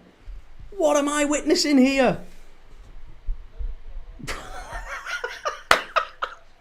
Oh, and do you know what? It's Inter Milan 0, Roma 1 as well. So the walls are falling down in Inter as well, in Milan. And we're going to be watching Napoli tonight. Napoli against Torino. As it stands, Napoli can go top with a point. Scott McTominay is going to win more than this United side this season. Scott McTominay is going to win a title. Oh, get in. Oh, I can't believe it.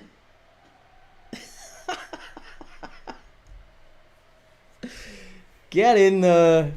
Jamie, red card. You have got to be joking me. You've got to be joking me, Jamie. That was never a red card. Limpompo, thank you for the follow. It was Matthias Sewell with the goal for Roma, by the way. Semenyo with the goal here. Oh, get in. Get in. Up the cherries. Samir X69, what a blunder from United. No kidding. Evan Nilsson's gone down here.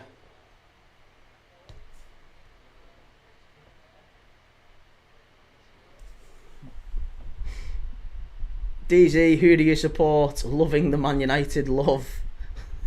I'm a Liverpool fan, mate. Waterchip Allen, this United team is my favourite. It just gets better and better, doesn't it? It gets better and better and better every time. Every time I seem to think, oh, this United car crash just can't get any worse. He plunged new depths.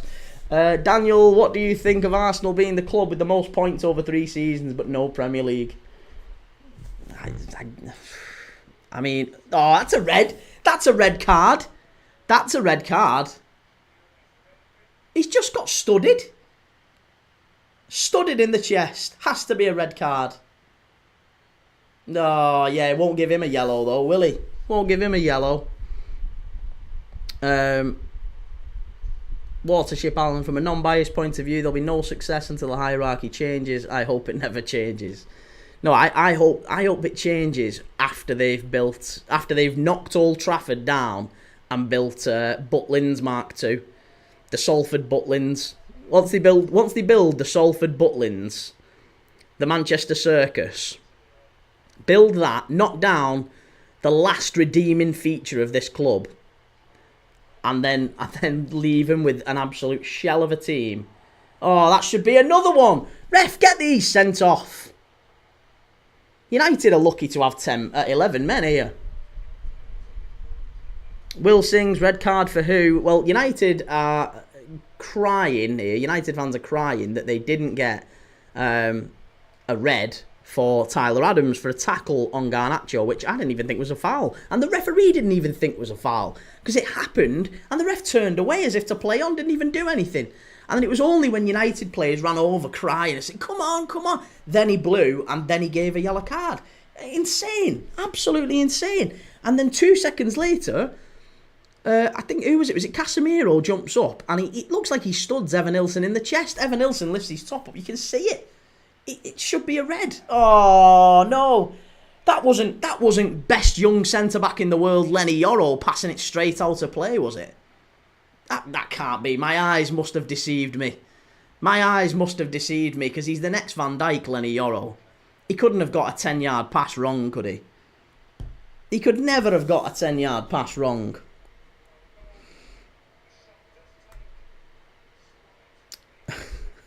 Blairy, if Xabi Alonso goes to Madrid, Wirtz has the possibility to. Yeah. Watership Allen, the club is rotten to the core. Suits them to a hilt. Yeah, absolutely. DZ, thoughts on Little City? Hope they go down, mate. Hope they go down. Samir X69, how's that not a red? Agreed. C, how come Chelsea get so much scrutiny and hate by rivals and media when they finish 12th? Well, because they finished 12th. That's why. They got so much scrutiny, because they finished 12th. And United are getting so much because they're going to finish maybe 17th. Xavier, what are you watching it on? It's on Sky Sports, mate. Super Sunday. Both Premier League games are on Sky Sports Super Sunday today. Jamie, Xavier, what are you watching it on? Yeah, Sky Sports. When will we find out what the outcome of City is? It's 4:30 kickoff, so not for another 4 hours or so, Will. Jamie, you're getting banned, mate. Banned for what? Banned for what? Javier, I'm watching it with... Oh, I'm watching it right now with my uncle. Yeah, what am I getting banned for? Getting banned for saying Manchester United are awful. Fiorentina 2, Empoli 0. Have a bit of that. It's a great result for Fiorentina. They're flying as well. Samir X69 banned for supporting the best team in England. Will, no, I mean, as in when we find out the court case, I mean, I think it's probably going to be another year or so, at least. Because what will happen is they'll find out the outcome, as in either guilty of everything, not guilty of everything, or maybe guilty of some things and not guilty on other things. And once that decision has been made, then it will be another series of months to find out what the actual punishment will be, if any. So that's how it usually works with stuff like that. So we've not even found out the judgment yet, have we? We've not even found out if they've been found guilty of anything. So until we know that, then you can maybe set a time period. But until then, it's not going to happen. Jamie, it was a red karma. FM No Casuals, they soon show up, don't they? Yeah. Jaden, I'm back. Good to see you, Jaden. Bournemouth are forward here. They might get a second. Great play by Ouattara. I tell you what, if it had gone down there, they got a pen. Watership Allen, I really hope Caicedo and Lavia have to give the clubs they turn down a guard of honour next week. They will. They absolutely will. And then not long after that, it'll be Odegaard. Hey, do you know what'll be nice? Odegaard can bring his camera. Oh, I wonder if that nice cameraman will give Odegaard his camera back. And he can... Lewis Skelly, what we'll do, we'll get Lewis Skelly to sit down in the guard of honour, and he can do his thing, right? And we'll get Odegaard on the other side to get his camera out, and he can get a picture with some proper players. What do you think? Get a picture with some proper players. That's what we're hoping for from Martin Odegaard, innit? I'm sure he will. Bring his autograph book.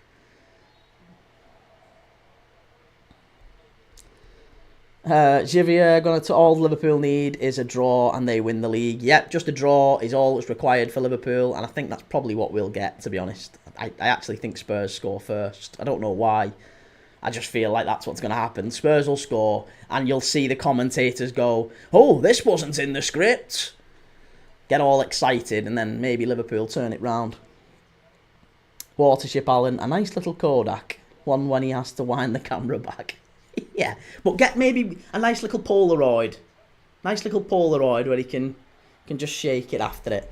Ben, just been in M&S, and there was a grown man in a Liverpool top with Salah on the back. Big ick. Oh, mate, I think on days like today, it's fine. It's fine on days like today. Edward, you're never positive about our home games. You need to believe that we win. I know, but it doesn't make a difference. You believe that we win. I believe that we draw. Neither has any effect. Neither has any effect. We just express the opinions and that's it. Football team edits. I'm going to the Liverpool game. Good, mate. Enjoy. It'll be a very good game, I think. And a massive occasion. So, yeah, enjoy that. That'll be amazing for you. Spurs ain't going to try. Arsenal are the biggest rivals. They're safe from relegation, so they might let you win. I don't even if they didn't want to let us win, I think that we'd probably get a result. But, yeah, we've not played great ourselves for a while. The difference is, I don't think Ange Postecoglou can really afford to keep losing games. It's the same with Amorim. It is the same with Amorim. Because, listen, you know, United fans have got this understanding right now that they're going to win. They're going to win the Europa League, right? But if they don't, like, I know it's a ridiculous thought. I know, of course they're going to win it. Obviously they're going to win it. They're the best team left in it. Oh, absolutely. But what I'm saying is, imagine that they don't. Imagine a world where Man United don't win it and they finish 17th because they've focused on and prioritised the Europa. They lost to Wolves last week. They're losing here now, right? They've still got some other tough games, by the way, between now and the end of the season. Still got to play Villa. I think they're still going to play Chelsea, haven't they? They've got some tough games, United, right? And I think the other one is West Ham, isn't it, next week? And that is a team that could go above them if they win. I might be wrong on that one. I think that's United's last 3 fixtures. Or certainly around those. Anyway, either way, let's say they don't win the Europa League and they finish 17th. Pressure is on Amorim. I'm telling you. Pressure is definitely on Amorim. You can't finish 17th at a team you took over that's 12th and won the FA Cup last year. You finished 17th and potless. At what point then would United fans look at it and go, how much do we really trust this process? Watership Allen, I really want Nunes to get the goal to give us the league. Nunes isn't going to play, mate. He isn't going to play. Nunes, did you see the post that he deleted? Apparently it's pretty clear that Nunes has been left out of sides. He's been left out of 12 of the last 14 starting 11s. And the 2 that he started in, Liverpool won convincingly. And he also came off the bench, got the assist for the winner against PSG in Paris, came off the bench and changed the game, or rather changed the game against Southampton, didn't he? Got the equaliser at Anfield and then got the penalty for Salah to score the winner. So I feel like Darwin Núñez has been let down a little bit by the club, and the rumours is that the reason he's not playing is because, I know Slot said otherwise, but he wouldn't come out and say this anyway, would he? If Liverpool keep starting him, then we owe Benfica another 5 million quid, I think. Yeah, another 5 million quid or so. If very nearly, it's gone behind for another United corner. Yeah, we owe Benfica another 5 million quid if Darwin Núñez keeps starting games. So that's the reason he's not starting, and I don't think he'll start today for the same reason. Watership Allen, Xavi to take over at Spurs, calling it now. Well, I'm calling it now that Ange wins the Europa League, and then Spurs massively turn it around next year. I think Spurs might be a top 10 club next year. I think they might actually start to gain a bit of traction. And they'll be in the Champions League. Could be wrong, but that's my early prediction. No skill, Aaron. We don't care about the Prem. But are you telling me if you finished 17th and didn't win the Europa, how would you feel about that season, Aaron? How would you feel about that season? No trophy, no European football, and 17th. How would you feel?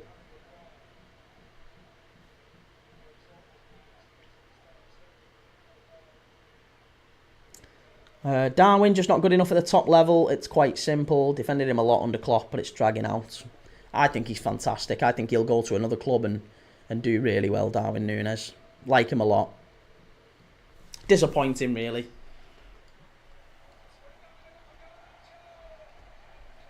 Kepa with an unbelievable save there from Garnacho. And it's still 1-0.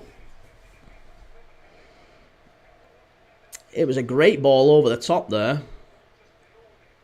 Oh, fabulous there from Kepa. 10th and 17th mean the same to me. I don't care. Europa or nothing. It doesn't mean the same to the club though, does it?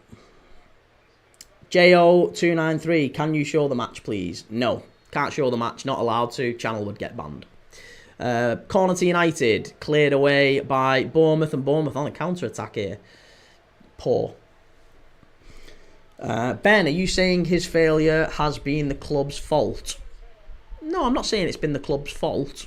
I think it's a collective, isn't it? You know, the reason why players succeed at clubs, the reason why players fail at clubs is often layered. It's often multifaceted. It's often partially the club's fault, partially the player's fault. I think Liverpool haven't really done a lot to help Darwin Núñez succeed. I think in different circumstances, in a different club, he would have done a lot better. Equally, I think it's also true that Darwin Núñez has maybe not taken his chances when given. So, yeah, I don't think he's built up a run of form, and in part that has been Klopp and Slot's fault, because when he's started and done well, he's been dropped off in the next game. He's never been trusted in big games. So, it's that for me. Will, how did he save it exactly? It was a lob from Garnacho, and he just got a fingertip on it and pushed it wide. Good save. That's not a pen, Javier. That's not a pen. They were both all over each other. Watership Allen, physically and how Núñez creates, he's the closest we've had to Torres, but he hasn't got the brains.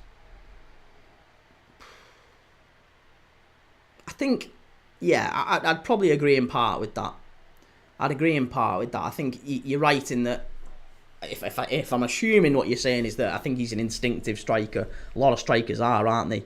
When he doesn't have time, he often finishes like an absolute natural. Like if you look at some of the goals he scored, some of the goals I've seen Darwin Núñez scored, I've looked at and gone, if you did a compilation of his goals, you would think he was one of the best finishers of all time. Like honestly, unbelievable finishes.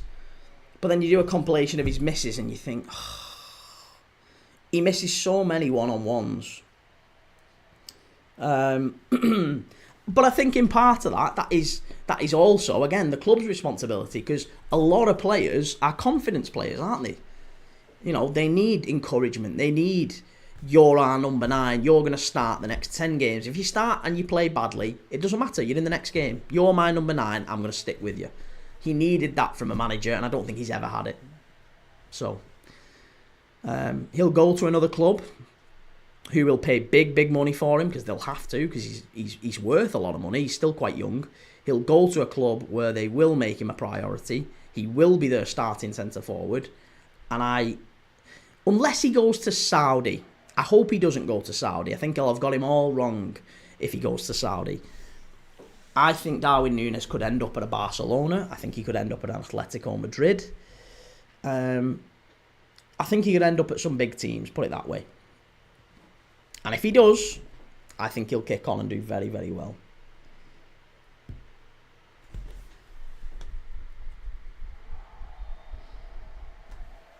Dive from Manchester United. It was Kobbie Mainoo with the dive, I think. No, it wasn't. It was Dorgu. Dorgu with the dive. Diving Dorgu.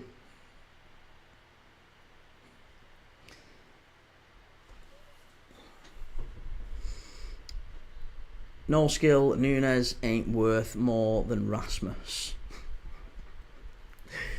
You don't believe that. You don't believe that at all.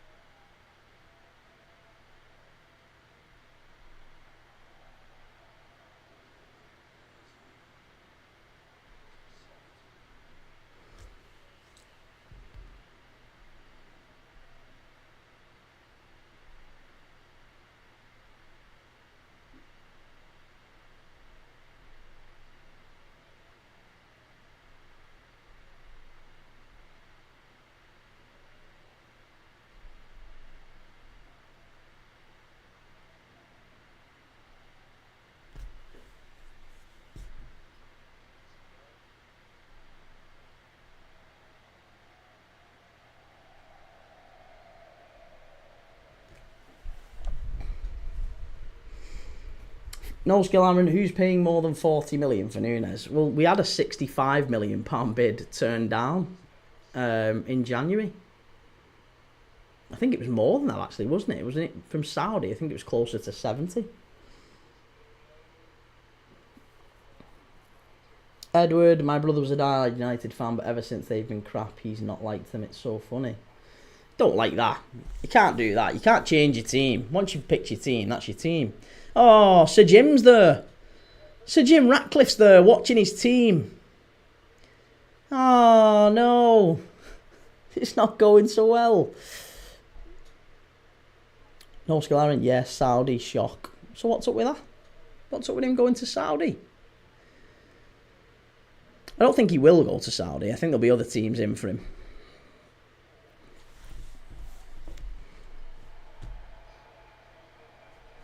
That was a block. Thank you, ref.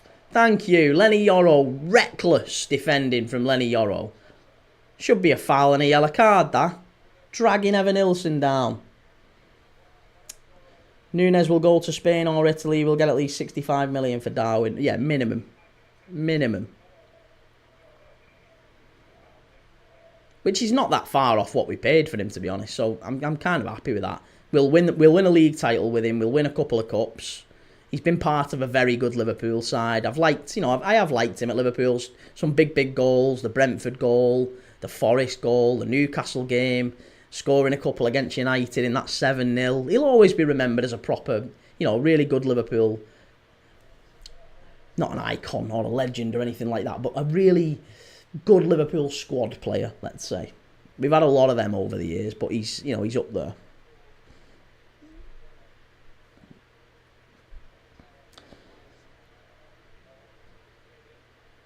Could be wrong, but just seen on Facebook, Liverpool FC Mirror Football, they were lining 50 million for Adam Wharton. 50 million wouldn't get Adam Wharton's left foot. 50 million wouldn't get Adam Wharton's left foot. I'd love it. I'd love Adam Wharton at Liverpool, but he's unbelievable. He's yeah, he would be incredible at a level. I just hope it does and it's not City, because it is City who need midfielders in it.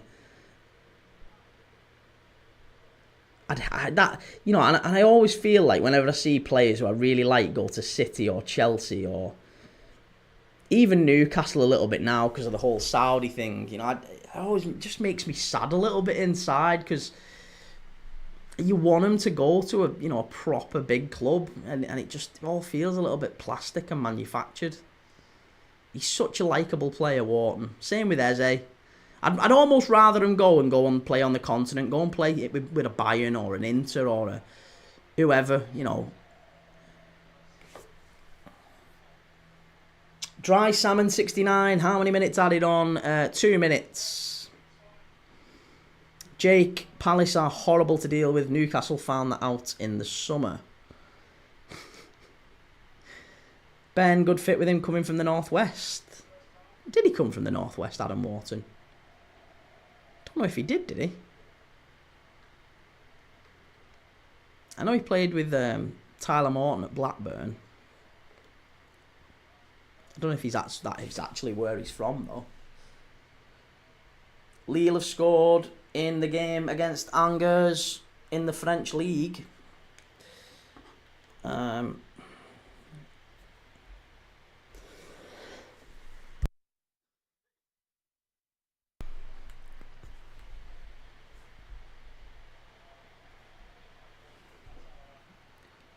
Mental how one-sided this game is, says Jake. It's half time. Half time. Yeah, Adam Wharton, Blackburn. You're right. He might fancy a move back up north.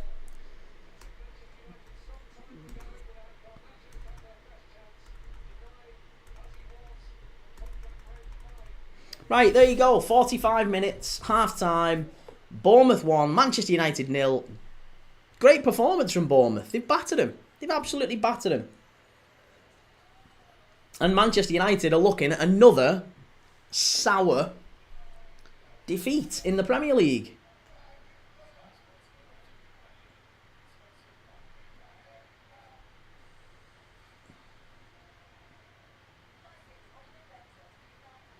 Will sings his brother plays for Blackburn. Really? Okay. Well, listen. Don't forget, by the way, after this game, we're going to be going live for Liverpool against Spurs, for Liverpool to clinch the Premier League title. We will keep an eye out for City and Forest. We'll let you know as the game is going on in that one, what the score is in that game. So if there's any updates with the FA Cup semi-final to see if City or Forest get through, hopefully Forest do. Be good to see a Palace-Forest final. I think that'd be a really good one. So I'm rooting for Forest there. But we'll be focusing on Liverpool against Spurs in that one. And then after that, we're going to watch Napoli against Torino in Serie A. Napoli top of Serie A currently, or at least joint top with Inter Milan, level on points. And Inter are currently getting beat at home to Roma. Matthias Sul with the goal, putting Roma ahead. And Roma now in charge for the European places in Serie A. So Serie A is looking like a really exciting league this season. Scott McTominay could well win a league title before any Manchester United players do. He's got to step up. He's left the club that said that we don't want you, we don't need you, and he's stepped up. He's upgraded. Scott McTominay upgraded when he left Man United. There's absolutely no doubt about that. Reece, come on you, Bournemouth, up the cherries. Yeah, it's all good, innit? This is exactly the sort of game we was hoping for. Bournemouth beating Manchester United quite comfortably, quite convincingly. And it's a good hate watch. It's a good hate watch. If you're a Liverpool fan, if you're a City fan, just watching before, you enjoy the cup semi-final against Forest. This is good. This is really, really good. And a reminder as well, by the way, if you're new to Premier League Dad, if you've not followed us before or you've not heard of us before, I watch games. They do live watch-alongs every single day. We love football on this channel. Doesn't matter what team you support. If you're a United fan, a Liverpool fan, a City fan, a Coventry fan, a Plymouth fan, doesn't matter. We watch everyone. We've watched Coventry against Plymouth last week. We watched Stevenage against Birmingham the other day. Live watch-alongs of that. We watched the Coppa del Rey final last night. We watched the Coppa Italia semi-final the night before that. We're watching Serie A tonight, Napoli against Torino, all the big Premier League games, all the Champions League games, all the Europa League games. We're going to watch United against Bilbao on Thursday night. We're going to watch Arsenal against PSG as well. Plus all the other ones. We'll watch Barca and Inter as well. We're going to watch Leeds against Bristol City tomorrow night. And we've got a real good mix in the chat. We've got a proper community here. A proper community of good fans, a lot of trolls as well, but we have a laugh. It's a nice community. We all get involved, and there's lots of different fans in the chat who get amongst it. So if you just love football, if you're a passionate football fan and you'll watch any game on telly, if you're a true football fan, right, and you don't just watch your team, you like watching all sorts of teams and all sorts of games to educate yourself and watch all sorts of players, this is the channel for you. Because if there's a football match on, chances are we are live. Jake, I'm hoping Juventus get Champions League big money for Lloyd Kelly if they do, but deals off if they don't. Really? Is Lloyd Kelly only going there if they get in the Champions League? As it stands, I don't think Juventus will, to be honest. I imagine Juventus aren't going to get the Champions League, looking at how they've started this crucial run-in. They're currently 6th. Roma are in that 5th Europa League spot. Juventus are a point behind Bologna, and Bologna play Udinese tomorrow night. Actually, we are going to do that one tomorrow night as well. Udinese against Bologna. We're going to do that one tomorrow. Bologna got a massive win against Inter Milan last week, and they could be in the Champions League next season. Lewis Ferguson, another Scottish midfielder, doing well in Serie A. Lewis Ferguson could well be in the Champions League next year. So, yeah, looking forward to seeing Bologna against Udinese tomorrow night. So stick around for that. Tonight, yes, we are. Liverpool for life. We are. We're doing Napoli against Torino tonight. So after this one, Liverpool Spurs, and then after that, Napoli Torino. So we did 4 watch-alongs yesterday. We're doing 3 today. Oh, and yes, my voice is going. Yes, I'm croaky. Yes, I've been ill. I don't usually sound like this, and I'm often a little bit more energetic than this. So apologies if you're catching us on a bad day. But we are a very new channel as well. We only started in January. We're on nearly 5,000 followers, 5,000 subscribers on YouTube. Coming up to 2,500 on TikTok, and that's a little bit newer. But yeah, give us a like, give us a follow if you haven't already. Go over to YouTube and subscribe.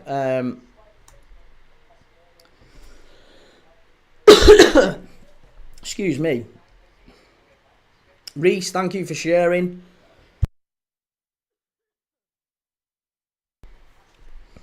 Yusuf, new match, same United. Do you know what? United have had a couple of half chances, haven't they? We've seen back the Garnacho one here. Reese, I bet United fans are wishing they had De Gea back. No skill, Aaron. Adams shouldn't even be on the pitch. You've got to be joking here. There was nothing wrong with that tackle. There was nothing wrong with that. Jake, deal becomes an obligation if they get Champions League. He's not been terrible, but not worth the 20 million. Yeah, I was going to say, I imagine he's not going to go then, because I don't think Juventus get top 4, because it is only 4 in Italy. It's not 5 in Italy. They need to finish above Roma and Bologna and Lazio as well, who are on their tail. And now Fiorentina, they're beating Empoli. AC Milan, I think, have left it a little bit too late. AC Milan beat Venezia this morning, but I think they've left it a bit too late. They're 6 points off the top 4 with 4 games left. Too late for AC Milan. AC Milan probably will be out of Europe next season. No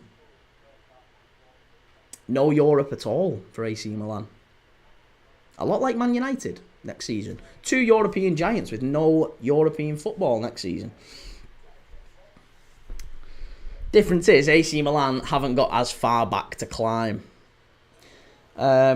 Jake played most of that half in the Man United box or just outside. Aziz Abdul, thank you for the follow. Evento, thank you for the follow as well.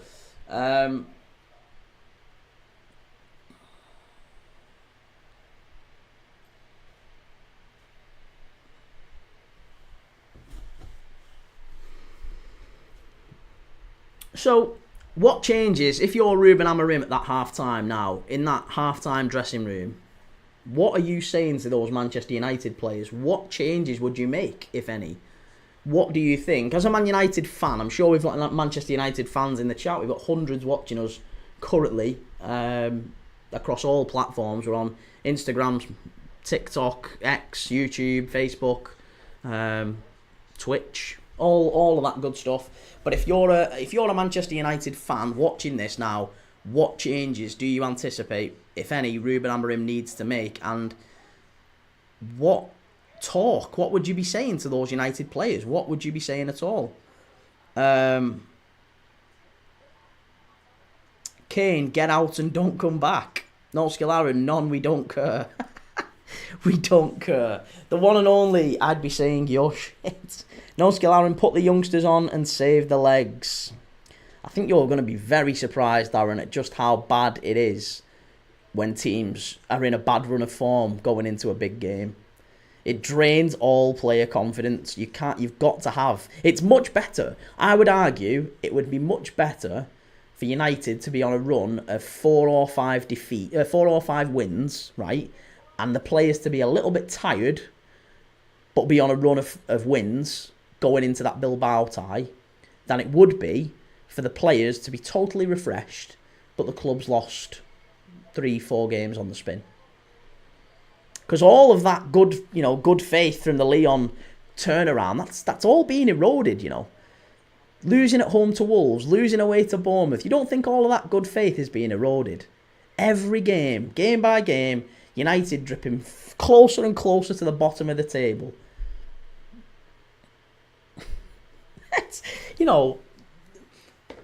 For United to finish this season potentially 17th, potentially the worst of all clubs staying up in the Premier League, would be a catastrophic look for that club.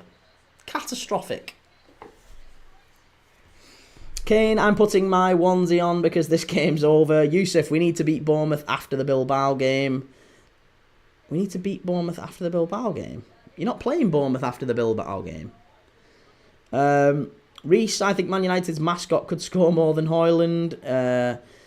17th and in the Champions League would make everyone cry. But 17th and not in the Champions League would make you cry. And I think that's more likely, to be honest. You keep saying, why do United fans keep giving that flex, like undefeated in Europe? Mate, you've played Bodo Glimt, Rangers, Victoria Plitzen. Like, is this what United are flexing now? Is this the United's, like, the great Manchester United team that I grew up hating because you won title after title after title? You're now flexing that you've not been beat by Bodo Glimt and Rangers and Victoria Plitzen. Oh, come on. Seriously.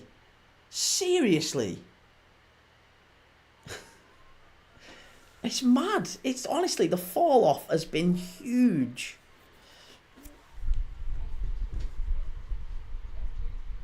No skill, Aaron. Yes, but we are winning. I know, but you're saying you are going to win it, Aaron.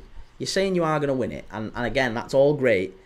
But what if you don't? Surely you have to entertain the possibility that one of those other 3 sides left in the competition could win it. I mean, maybe United do win it. I'm open to that fact. I don't want that to happen, of course, unsurprisingly.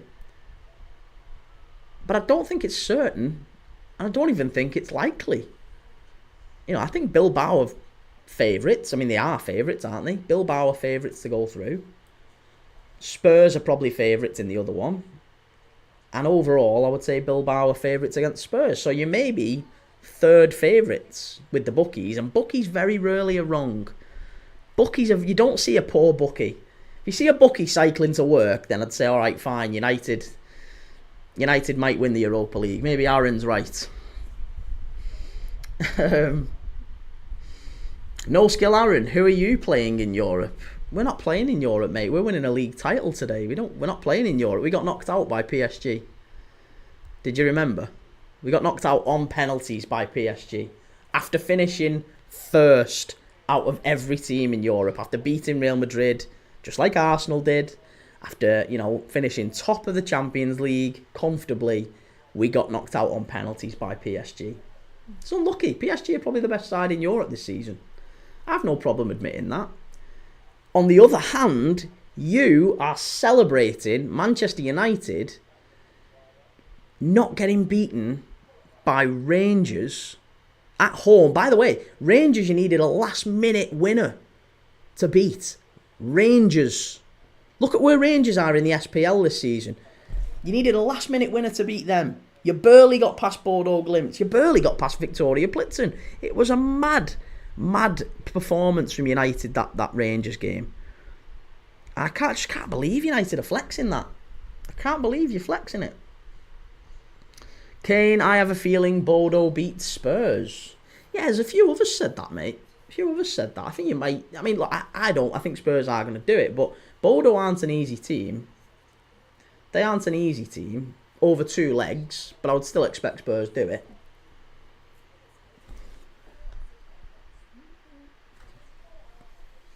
Xavier, have you seen Liverpool fans already? Chaos at Anfield, bus can't get through.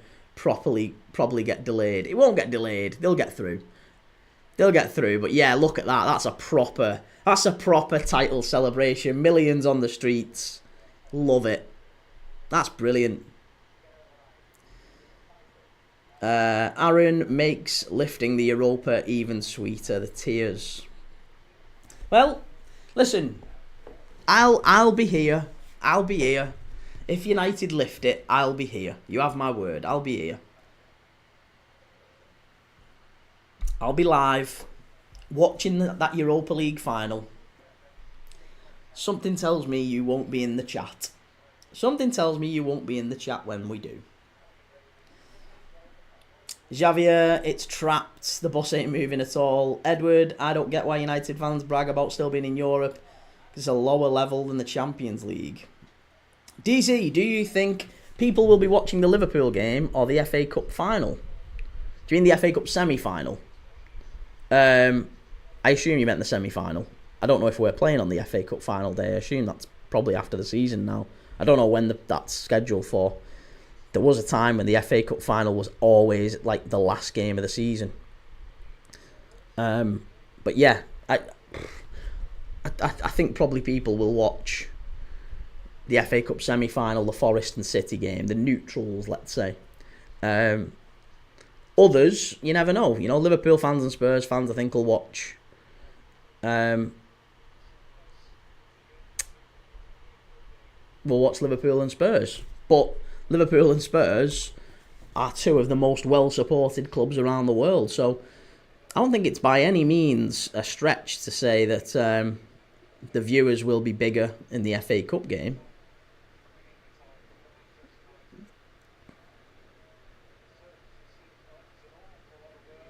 Xavier, remember we first spoke, you said to me we won't do something. I come back when we lost it, and when we lost Champions League and FA Cup, I was back. You did, Xavier. See, that's it. You've got integrity, mate. You're a Villa fan with integrity, and you know you said Villa were going to do something, they didn't, and you came back and you took your stick. And that's what you have to do in football. You have to be able to give it as well as take it, or take it as well as give it. There's quite a few that can't though.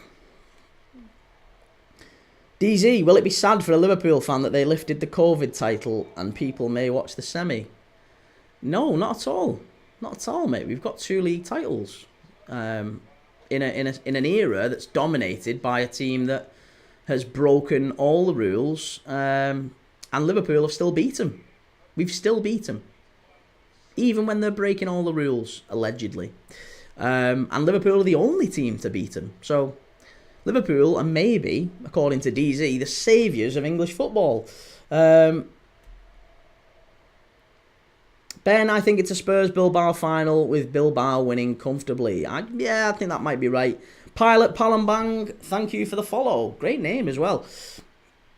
Europe. Will Sings, the Europa Conference League final location is the same place I'm going on a stag do. Where is that? Is that in, is it Warsaw this year? The Conference League final. Is it in Warsaw? I remember that for some reason. Aina, thank you for the follow. Reese, Liverpool are a bigger club than United by far. Yeah, I don't know in what metric you would say United are bigger than Liverpool. But Liverpool, in every other way that matters, are bigger than United. Oh, very nearly 2-0 Bournemouth. Rollclaw, that's the one. Rollclaw. Knew it was in Poland. Beautiful place, Poland. Very, very nice place.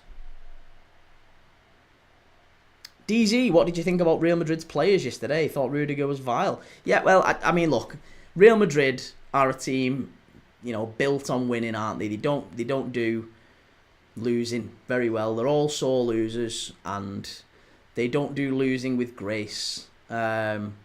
So it doesn't really surprise me that you've got players like Rudiger and Vinicius and Bellingham. Bellingham got sent off after the full-time whistle. Rudiger got sent off after he'd left the pitch. Vinicius just constantly whinging. Mbappe, to be honest, he's a bit of a rat as well. Like, so I kind of am disappointed that Trent is going to go there. But if he does, whatever. It's disappointing to see one of our own choosing that mob. What was it that Ferguson said about Real Madrid? I wouldn't sell that lot of virus. Was that what he said? It was something about Ronaldo, wasn't it? He was asked if United would sell Ronaldo to Real Madrid, and he said something like, "I wouldn't sell that mob of virus," or something like that. And again, as much as I didn't like Fergie, he was really wrong about stuff like that. Ball into the box, good save by Kepa. Liverpool for life. The Europa League final is at Bilbao Stadium, so it's not very fair if they make it to the final. Why not? It's a great stadium, San Mamés. Liverpool legends, the sky is red. Bellingham needs to start delivering. I thought he played all right last night, Bellingham. I did. I thought he played okay. Certainly in the second half, it was a much better performance from Real Madrid. They were terrible in the first, much better in the second. But I think Real Madrid need, maybe not open heart surgery, but they need some players. They definitely need maybe 3 or 4. Have a shot, lad. Chance for Bournemouth here. Bournemouth again started the second half. It's all Bournemouth. It's all Bournemouth. Angers 0, Lille 2. No skill, Aaron. Why is the final there? The final gets picked at the start of the season, Aaron. It gets assigned to a stadium. And once it gets assigned to that stadium, it doesn't matter who gets to the final. That's where the final is. So the final is at the San Mamés Stadium in Bilbao. If Bilbao beat United, they play the final at home against Spurs. It's a very good stadium, San Mamés. Very, very good stadium.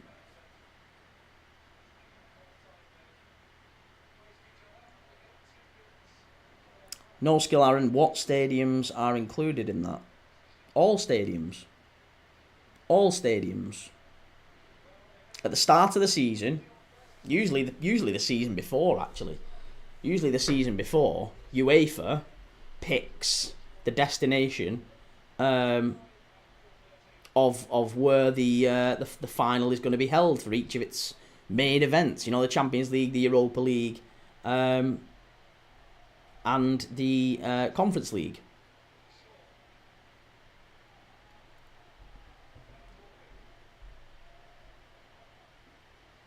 So, for example, next season's Champions League final is in Budapest, in Hungary. And next season's Europa League final is in Besiktas Stadium in Istanbul, in Turkey. And next season's Conference League final is at the Red Bull Arena in Leipzig. The Red Bull Arena in Leipzig. Next year. This year it's in Wrocław in Poland. No one has. Who do you support? I'm a Liverpool fan, mate. Liverpool fan. But as you can probably guess by the name Premier League Dad, we watch everyone. We're not just a Liverpool fan channel at all. We talk about everything. We watch every single team. We watch Championship games, La Liga games, Serie A games. So if that's your bag, give us a follow. Get over to YouTube and subscribe. Premier League Dad. Nana's just had an absolute howler again there. Pushed it behind for a corner. It was already going out. Still Bournemouth 1, Manchester United 0. Ben, nice stadium, that one in Budapest. Went there last year. Nice. Budapest is a lovely city, isn't it? Really lovely city.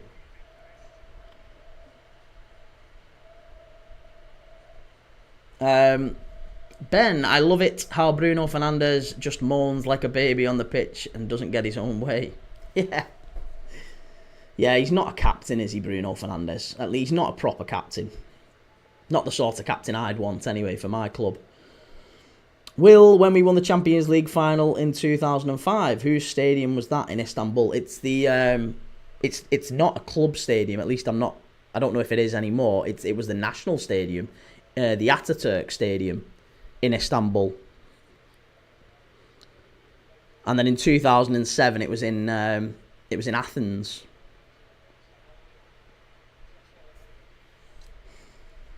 Sheriff, thank you for the follow. Anthony, Anfield, there has already been a fight. There's always going to be a fight. There's always likely to be a fight when you get thousands or millions potentially of people in one location. Christ, you can barely do festivals without a fight. No skill, Aaron, give me the semi-final. What semi-final? What are you on about? Anthony, they are properly drunk. Or probably drunk. It could be. I mean, you're assuming it's Liverpool fans fighting with each other. It might not be. It might not be. I mean, did you see the guy who went out and painted over the... There was a mural painted on the side of the Sandon saying 20 times, and I can only assume it was an Everton fan.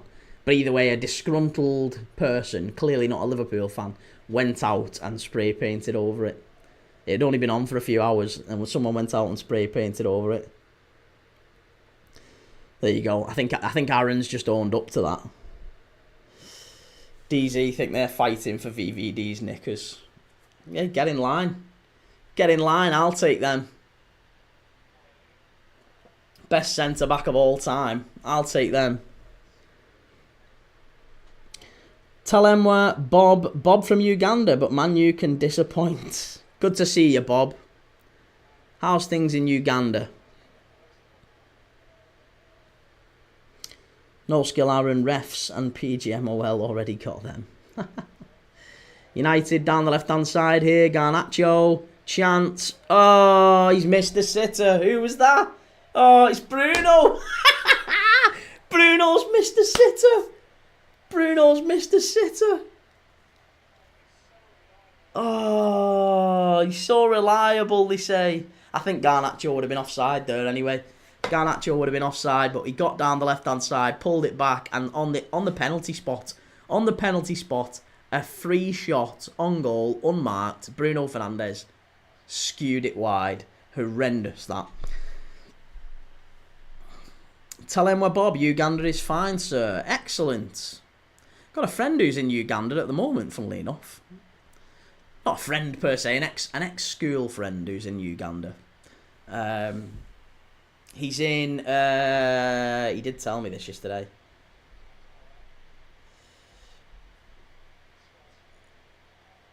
Not Kampala. It's not Kampala.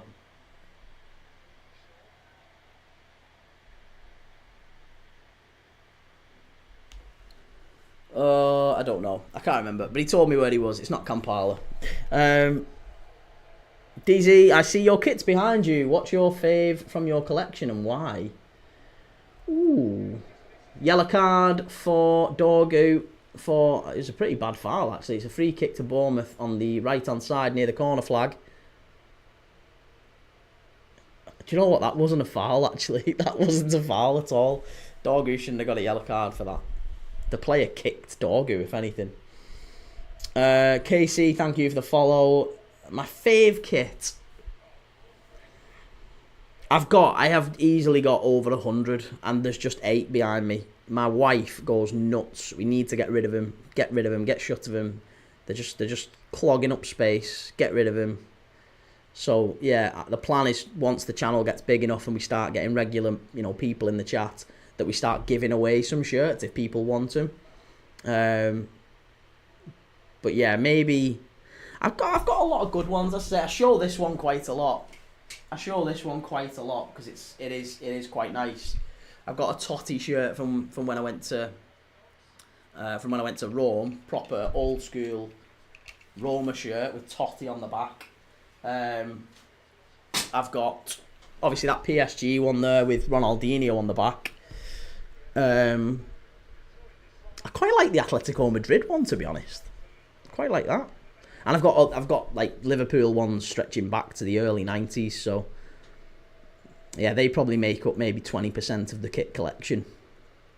But the rest of it, I've got Boca Juniors. Boca Juniors kit's quite nice. I've got a Monaco kit down there. I don't know if you can see. The Argentina kit's nice as well. Yeah, I don't know, mate. I like a lot of kits. I like a lot of them. It's just one of them. I'm a bit sad. I like a lot of kits. I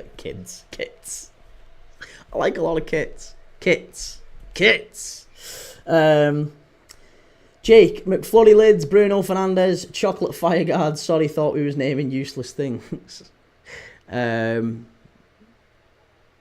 wasn't a great. It wasn't great from Bruno Fernandes. That should probably have scored, but this wasn't a free kick either. This really wasn't a free kick.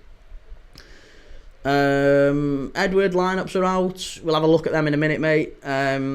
Bob, I am in Fort Portal. Bunyangabu, sir. I'm a Man U supporter, but we can't give up. Good man. Good to have you in the chat, Bob.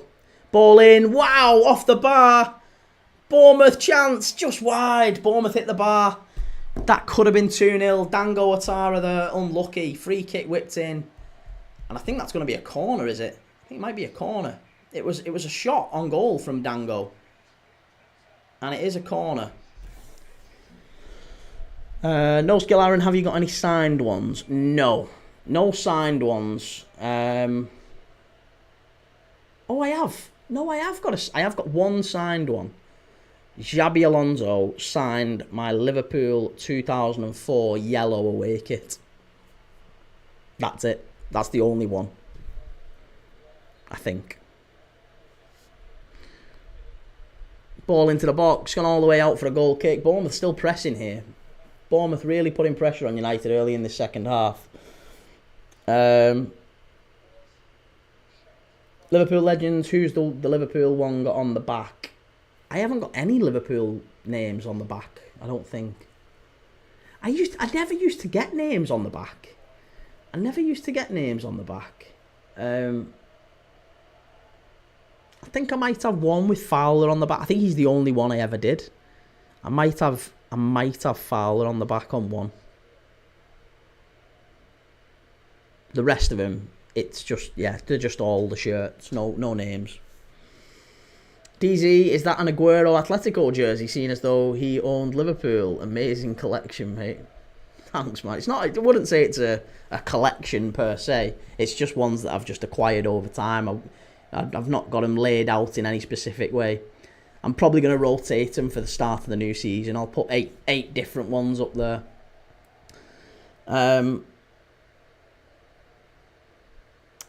Ben, I've got an Ian St. John signed shirt. Nice. The Saints. Lewis Naktidu, what about the build-up Onana in this match? Yeah, I mean, Onana, I thought, put Dorgu in a little bit of trouble for the Bournemouth goal. I don't think Dorgu necessarily wanted it from him. Or it wasn't Dorgu. Who was it he passed to? Was it Shaw? Sorry, it wasn't Dorgu, it was Shaw. I thought Onana put Shaw in a little bit of trouble there, and Shaw ended up passing it to Dorgu in a little bit of trouble, and that kind of put United in a bit of danger. So, yeah, you know, we talk about Onana, and one of his benefits to him being in net is how good he is with the ball at his feet, and how his build-up is elite and all that sort of thing. Then, that's been a letdown, hasn't it? I think Onana's play with the ball at his feet just hasn't been quite good enough today. Or at all in his United career, you might say. Amir Dawis. Hello, mate. Good to see you, Amir. Good to see you.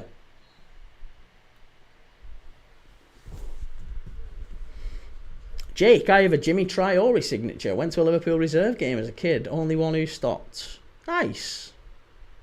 Ben, I used to get all 3 kits as a kid each season. At least one of the kits, I'd have a rogue player on the back. The most out there one I had was Aquilani. Listen, Aquilani was wicked, wasn't he? He was a proper marquee signing. We all thought he was going to come in and be unbelievable. I actually thought Aquilani, when he played, when he was fit, he was actually a very good player. I remember him playing in the big... It was against Benfica, I think. Benfica in the UEFA Cup. and he absolutely ran the show. I think there was another one against... It was in the league. It might have been against Chelsea. He played a couple of games and we thought, wow, what a player we've got here. And then he was out injured again. United with the ball in. Chance. Good save by Kepa. Bob, tell him we're Bob. Thank you with the follow. Ben, sure he was injured when he signed. He was, yeah. He was. We were assured that he would be fine. And he wasn't. Anthony, I got a picture with Eric Nixon. Eric Nixon? Is that a Tranmere player? Don't know Eric Nixon.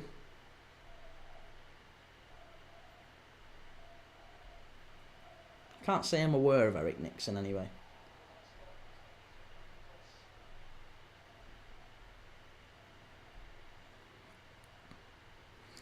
Right, Dorgu's away down the left-hand side for United here. He's dragged back. That's going to be a yellow card.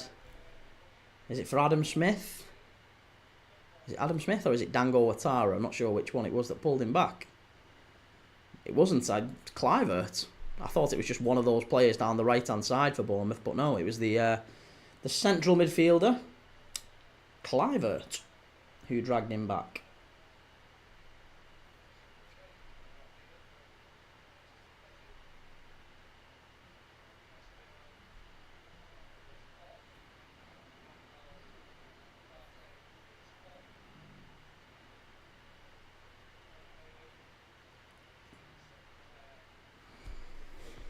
Jake, can you remember Bruno Cheroux? Of course I remember Bruno Cheroux. Yeah, Bruno Cheroux was the next Zidane, wasn't he? Bruno Cheroux.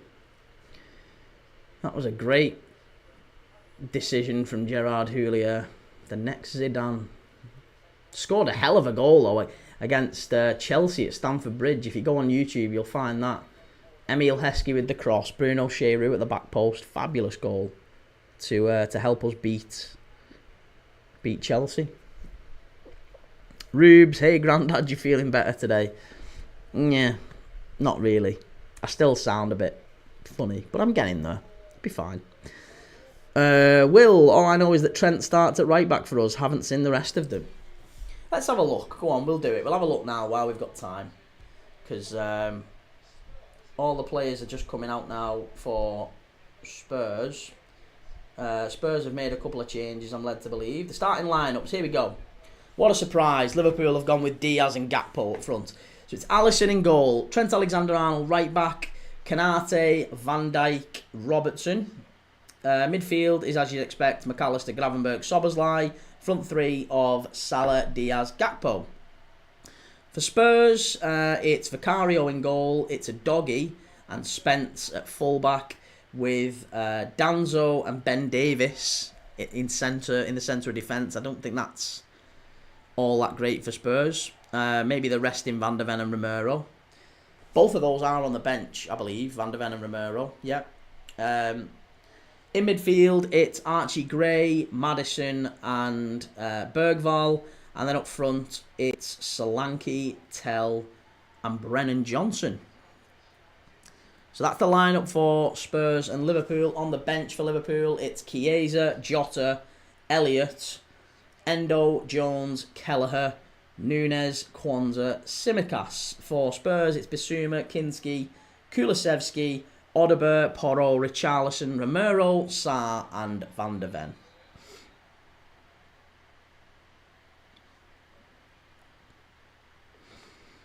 Ben, I also had Sissoko 22 and Johnson 2. Oh God, Glenn Johnson, goodness gracious. Will, front three is Gakpo, Diaz, Salah. Yeah, hate that. Hate that. No Aaron, is Trent staying or what? I would have thought he gets left out. Yeah, no Conor Bradley at all, not even in the squad. Conor Bradley left out. I would assume that's because there is an injury.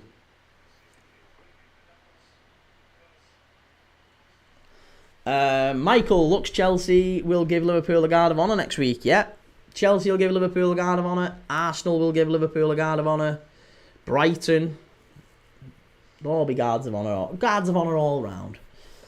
Anthony, I just got in a fight with a Tottenham fan and the police took me out of the stadium, fuming. You just got in a fight with a Tottenham fan? You're joking. What are you doing that for? That wasn't very clever. Ben, Conor Bradley made a glass.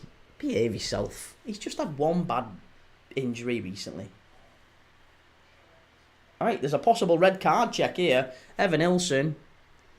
Let's see. This might be a red card, actually. It is two-footed, that. That might be a red for Bournemouth. This might be a... Yeah, that's a red. That's a red. That's a red. That's going to be a red. The refs give Evan Ilson a yellow card here, but it is going to a check. That's a red card. That's a red card. Be very surprised if this isn't a red. He's out of control. Yeah, VAR, red card. There you go. Going to be a red. Always, always a red. Key, stop kidding yourself. He's always unavailable for selection. Yes, because of one bad injury. Go and have a look at his injury record. One bad injury. Plenty of players have one bad injury and come back for it. He's a young player. He's still growing. His body's still growing into itself. Michael, hopefully Liverpool play hungover next week. I think we could play hungover and still beat Chelsea, to be honest, Michael. Chelsea were awful against Everton yesterday. But this is going to be a red card. I'm almost certain of it. It was the foul on Mazraoui, I think, from Evan Ilson. It's going to be a red. Not good. Ajax 1, Sparta Rotterdam 1. By the way, Ajax got a 98th minute equaliser. So there you go. The yellow card's going to come out. It's cancelled. And it's a red. Straight red card for Evan Ilson. He's not coming back though. One game or a couple here and there, then out. If you think we can only... Ben, have a look at his injury record and then come back to me. Have a look. It's not an injury record where he's in, then out, and in, then out, and in, then out. His injury record is one bad injury.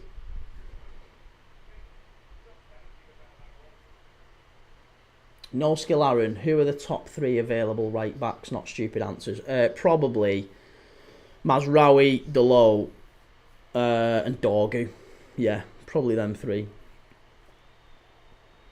Oh, there you go. Yellow card for the Bournemouth assistant manager as well. It's a red card, though, for Bournemouth. I mean, there's a goal up. Taverniero's about to come on. I don't know if he's still going to. No, one bad injury suggests... What do you... Mate, that's not how bad injuries work. Bad injury puts you out for a long time, and then it takes you a while to recover. They ease you back in. They usually put you in for a bit, take you out, put you in, take you out, and gradually adjust you back to the team, back to playing regularly. You can't have... I don't think Conor Bradley, there's any concerns about him as a fitness, injury liability. Like, when we've needed him, he's done really well. He came into the side last year. And, yeah, I think he's done all right. Has that happened? No, he's constantly out. I'm absolutely not having one word you're saying. I know you're not. I know you're not. Can't talk sense to some people. He's going to be like Lavia. Oh, God. And Lavia's another one. Lavia's only had one bad injury. This is it. Some people are just not very smart. I'm only playing. I'm only playing before you start freaking out. Jesus Christ. Kane, he slipped over there. I thought so, but I think the thing with the ref there, mate, is I think he looked at it and thought that was him out of control. He probably ran in a little bit too much force. And then, yeah, he slips, but he still ends up flying into the player. So, difficult to not send him off, I think. Michael Lavia ain't going nowhere now. I don't think you'd want him to, though. Lavia's a good young player. He just needs to get back to full fitness. The lineups for the Forest City game aren't out just yet, Aaron. Or at least they're not on the app that I use. Dorgu with a poor ball in. Too easy, that for Kepa. Can Man United get something here? They're a man up for the last 20 minutes.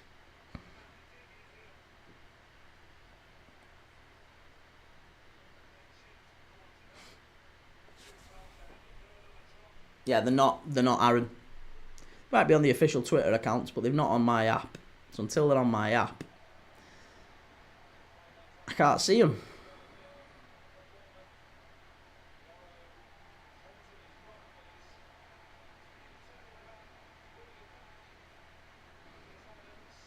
The drunk one starts. Who's the drunk one?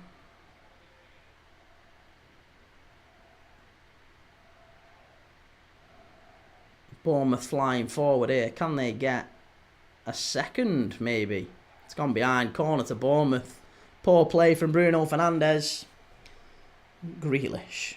£100 million flop. Anthony's playing.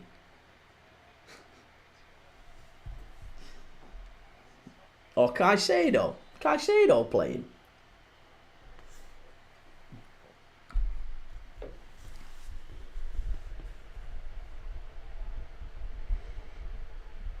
Right, Lewis Cook about to whip this one in.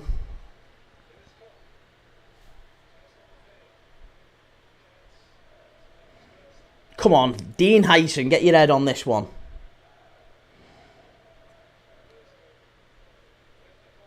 Whipped in, cleared away.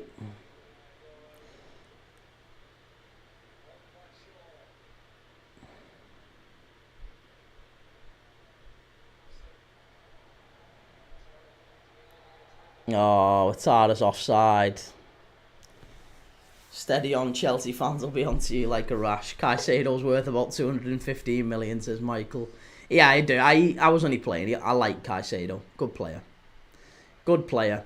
Chido Obi is coming on for Manchester United. Mazraoui off, Chido Obi on. This is how we know they're getting desperate.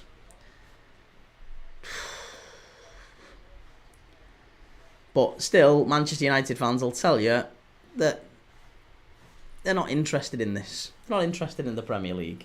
They're not bothered. They don't care. All lies. It's all lies. Don't listen to him. It's all absolute lies.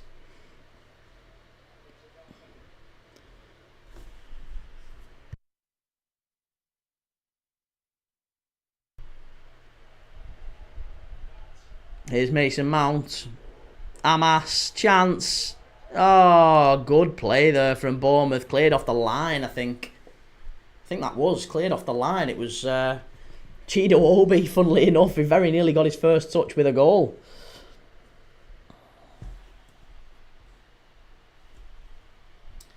Right. Forest and City lineups are now out. So, for Forest, it's Matt Sells in goal. Matt Sells in goal. At the back, it is Milenkovic, Murillo, Toffolo, and Zach Abbott. 18-year-old Zach Abbott hasn't played for Forest all season. Hasn't ever played for them at all, as far as I can see. No, he hasn't. Zach Abbott is making his debut for Nottingham Forest in an FA Cup semi-final. How's that? Making your debut for Nottingham Forest at Wembley. That's some story to tell, isn't it? Zach Abbott. So it's Zach Abbott at the back with Milenkovic, Murillo and Toffolo. Into midfield, it's Dominguez, Danilo and Anderson. And then that front three of Chris Wood, Hudson-Odoi and Gibbs-White. Nottingham Forest have left Ilanga on the bench. Sosa, Sangare, Moreno, Morata, Jota Silva, Bolly, Awonyi and the goalkeeper Carlos Miguel. For Manchester City, it's Ortega in goal. At the back, it's Gvardiol, Lewis, O'Reilly and Diaz. In midfield, they've gone with Bernardo Silva, Kovacic, and Nunes. Nunes in midfield. And then Savinho, Marmoush and Grealish as the front three. They are some weird lineups, aren't they? They are some proper weird lineups. Scousel had a bet with Evan Ilson on, so will that be voided or lost? Lost. Yeah, if you had a bet for him to score, Evan Ilson sent off and he's not scored, you've lost. Sadly, mate. Michael, it's like when Bertrand had his debut for us in the Champions League final.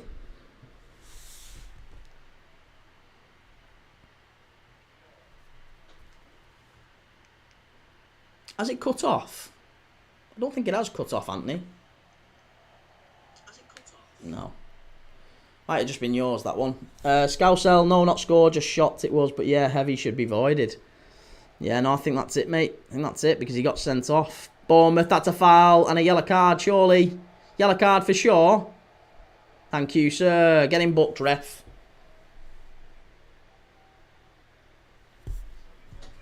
Get him booked.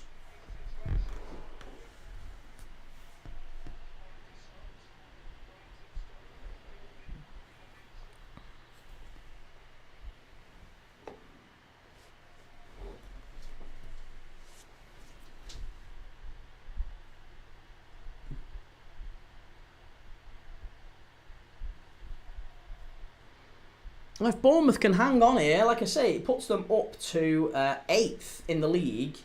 8th in the league. That's not a bad position for Bournemouth to be in with, what, 4 or 5 games left?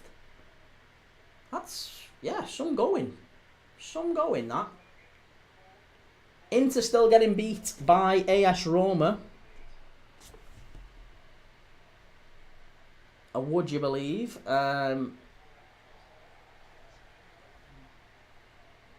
Yeah, if Bournemouth can ride this out, they go up 2 places to 8th, ahead of Fulham, ahead of Brentford. And with 4 games to go, could they secure maybe a Conference League, maybe a Europa League spot? Michael, Luke Shaw, most overrated player this century. Oh, I don't know about that. Luke Shaw's never been a terrible player. He's just never fit a lot of the time. I'd never say he's a bad player.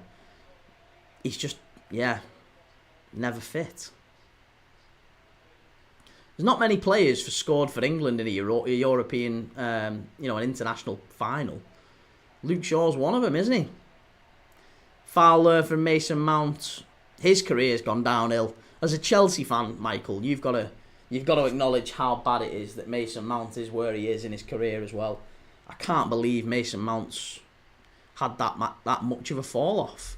I remember Liverpool playing against Chelsea in the cup final, and Mason Mount, I wouldn't say he tore us to shreds, but he was certainly a concern. And yet, it's just unrecognisable, the player that United have got.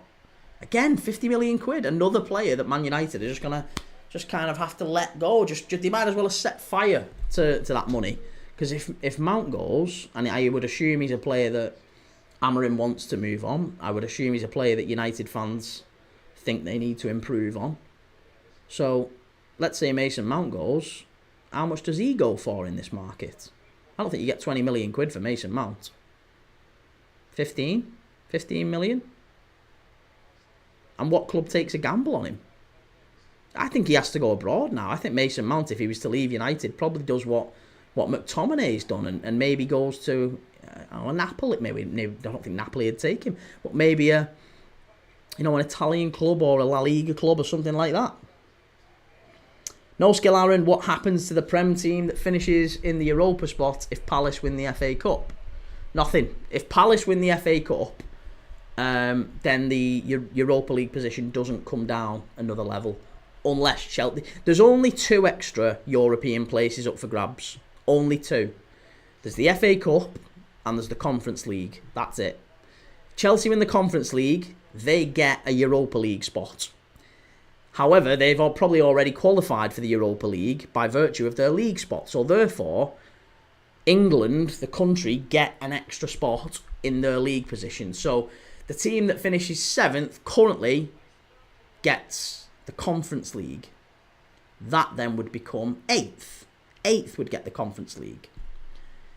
If Forest or City were to win the FA Cup, then again, they would get a Europa League spot, but they would have probably already qualified for the Europa League by virtue of their league placing. So again, the Premier League placing drops another level down. So assuming Forest City win the FA Cup and Chelsea win the Conference League, there is a world where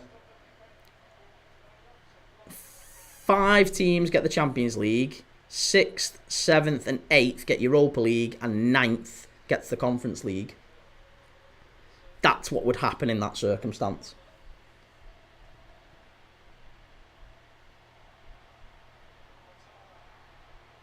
Oh, that's a foul, ref. Come on. That's a foul. Ouattara just knocked it past. I think it was Harry Maguire. Who was it he ran past there? Agate. Yeah, ran past him. And Agate just took him out. Absolutely no playing of the ball there. Stuff 0014 and United. Yeah, well, I was going to say, the only way United and Spurs can get European football of any... They can't actually qualify for the Europa League, can they? How funny is that? United and Spurs have no way of qualifying for the Europa League at this point. They can only qualify for the Champions League, and the only way they can do it is by winning the Europa League. That's it. Madness. So, yeah, as many as 11 teams could be in Europe next year, but I don't think they will. Something tells me, as I say, I think Bilbao will probably get that Europa League win, and United and Spurs get nothing. Ben, you know you're struggling when James Maddison is your captain. Why? What's wrong with James Maddison? We've had this conversation before. James Maddison's a good player. He's had a good season for Spurs. He's an experienced player as well. He's one of their more experienced ones. If you look at that Spurs lineup, they're all quite young. James Maddison's a good player. He's a good player.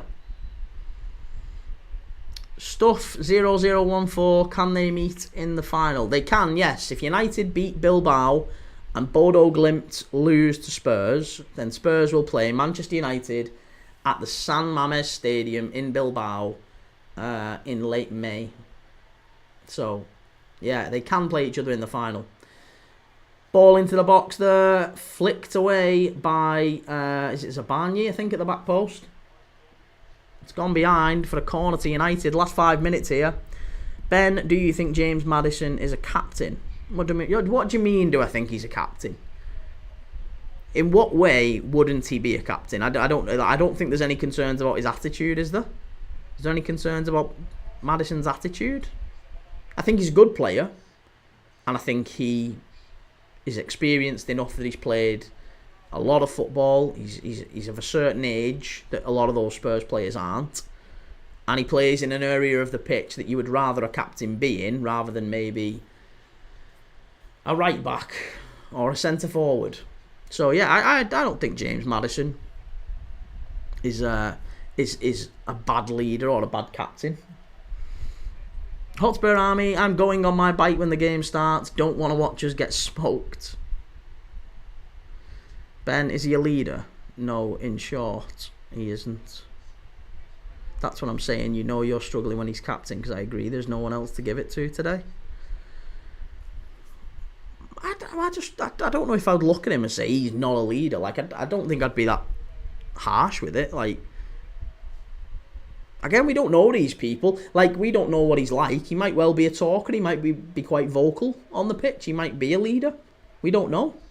All I'm saying is, if all I can judge him on is as a player, and I would argue that he's had a pretty good season for Spurs. He's done in a season that's not been great for Spurs. I think James Maddison's had an alright season. That's my take. Again, could be wrong, but yeah, I think James Maddison's a solid player, an experienced player. I don't see him having any massive, like, sort of attitude issues in the way that maybe you do with Bruno Fernandes. I don't think toxicity is necessarily a problem at Spurs. You know, there's no issue with them having, like, infighting or players kicking off or any of that sort of thing. They don't get a lot of that at Spurs. So yeah, I think the dressing room seems to be all right.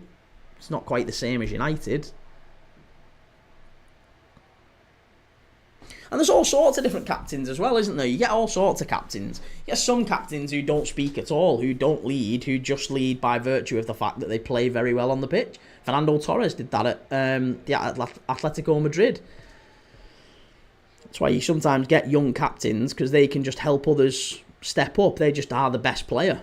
It's often what happens in youth teams as well, isn't it? Who's the captain? Best player. Give it the best player. It's very rare that you get, you know, a Jordan Henderson as captain, who is just, you know, one of the many good players in the team, but nowhere near the best player, but vocally he's all there. Hotspur Army, you do with Romero. And Ben, no issue with infighting. Ange come out about 10 days ago and said we have a leak inside the club. Yeah, but he didn't say that was a player. He didn't say that was a player. It might have been a staff member. It could have been anything. There's all sorts of... Christ, how many players do you think there are, or how many people are in and around that club? What I'm saying is I just don't necessarily think you can point at Maddison and say he's not a captain. Chance. Oh, Mason Mount's missed a sitter. Mount's missed a sitter. He's missed an absolute sitter. Absolute sitter there. That should be 1-1. Late in the game, ball falls to Mason Mount on the penalty spot. He gets it wrong. It's a deflection wide off Senesi. He should finish that. I don't think there should even be a chance that hits Senesi. Corner to United. Comes out to the edge of the area. Shot wide. Luke Shaw with the shot from the edge of the area. Ben, let's move on from Spurs, because me and you just never agree, because I hate them and they're your second team.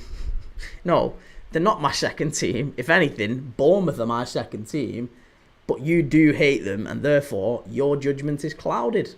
You can't have an unbiased opinion on Spurs. I can. You can't.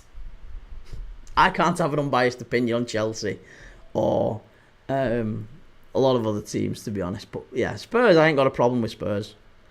You seem to have a real issue with me. You might need to have a chat with someone about your Spurs hate. Charlie, was it a red for Evan Nielsen? Yeah, I think it was, mate. I think it was. Definitely a red.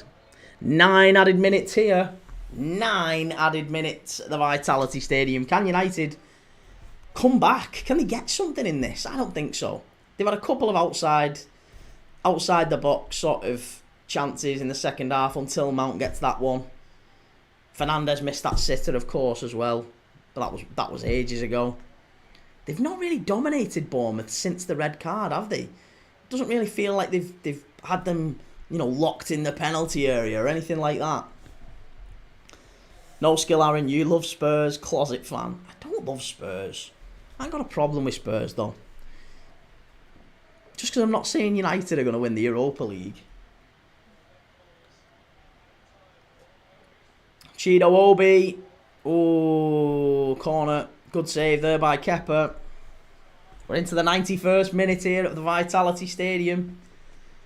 Oh, come on, keep him out. Keep him out, Bournemouth. Keep him out.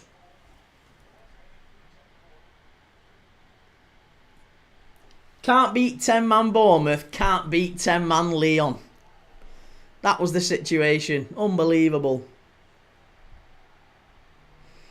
Will, who's the best player in Napoli now they don't have Kvaratskhelia, or however you spell it? Probably Lukaku, Lukaku's done really well this season. McTominay's done really well. You got Raspadori as well.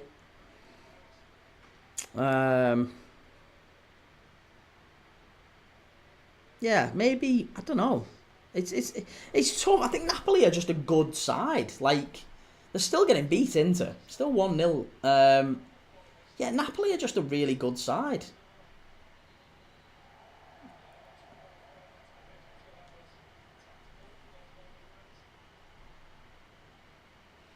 Lots of experience in there. Spinazzola, Di Lorenzo, Politano, Lobotka, Anguissa.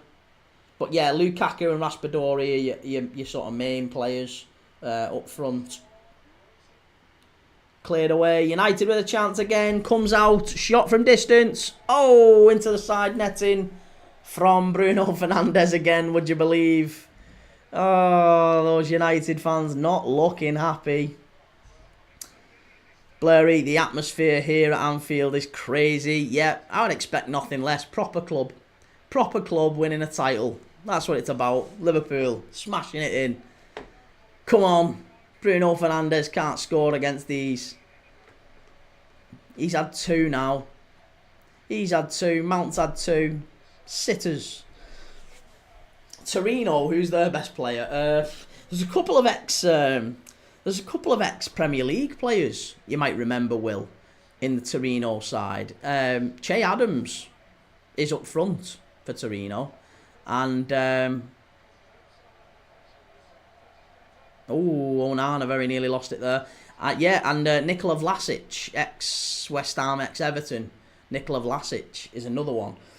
But, yeah, they've got some decent players. Samuel Ricky is probably one, I would say. He's a youngster that they've kind of always promoted as maybe a big sale that Torino will get. Shot from distance again. Kepa, not happy that they're not closing him down. Yeah, I would say Ricky's one to look out for. Coco as well. Sol Coco's a decent centre-back.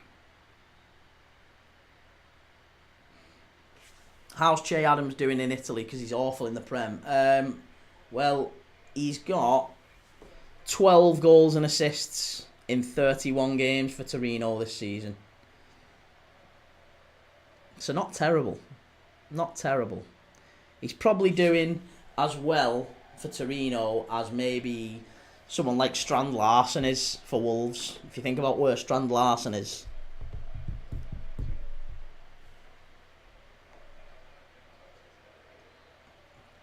The thing is though as well, mate, I would probably argue, you said good Championship player, Che Adams.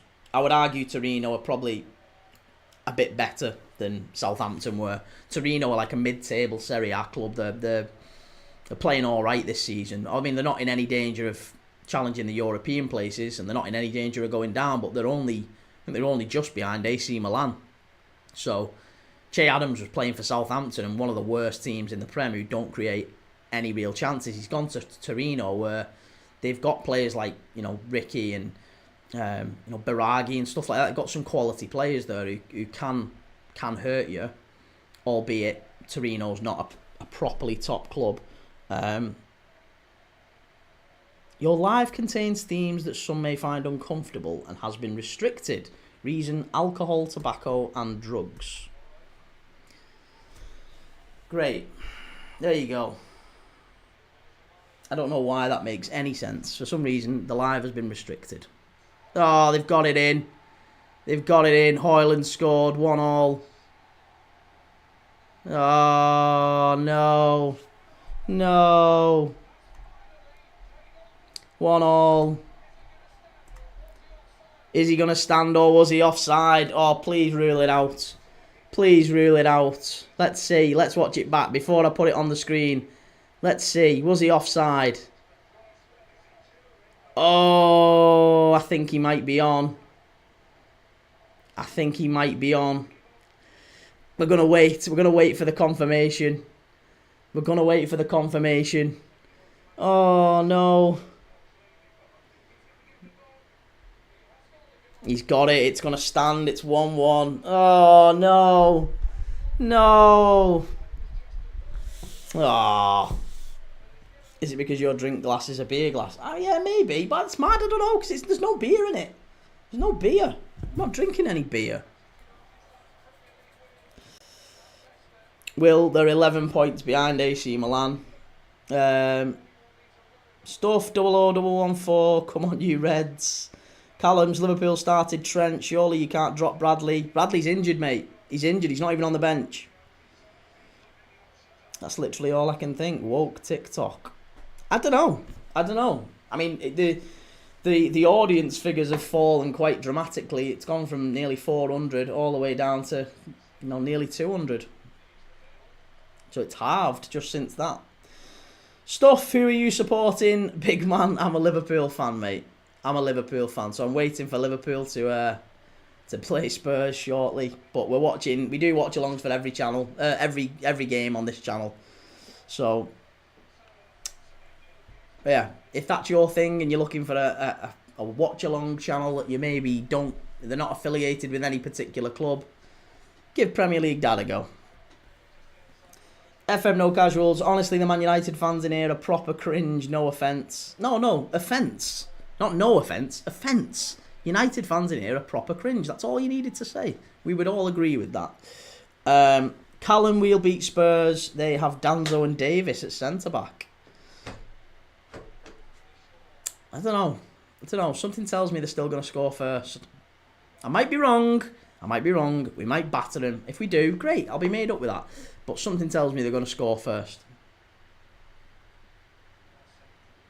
United can't beat these now. They can't beat these. Oh, free kick. No, corner. Corner to United. They can't get a winner here. This will be sickening. This will be absolutely sickening. This will be absolutely sickening if they get a winner here.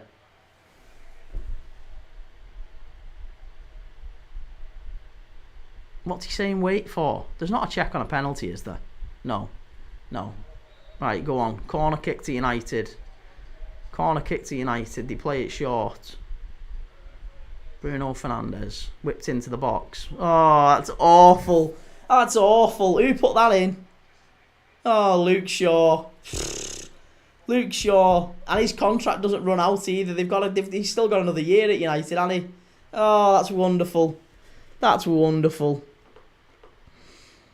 FM No Casuals, the downfall is glorious. Ben, I was feeling draw before I seen the teams, but now Liverpool. Confident of a Liverpool whooping. Think we scored at least 3. Okay, well, I will see. Inter Milan have been beaten by AS Roma at the San Siro, so that really does make tonight's game against Napoli and Torino. That one's going to be massive now. I'm going to do a watch along of that one. Napoli against Torino tonight, 7:45 kickoff, so we'll be live from about 7 o'clock. Can Napoli go top of Serie A? Scott McTominay might be winning a Serie A title. His first season in Italy, he might be winning a Serie A title. Fantastic. Unbelievable.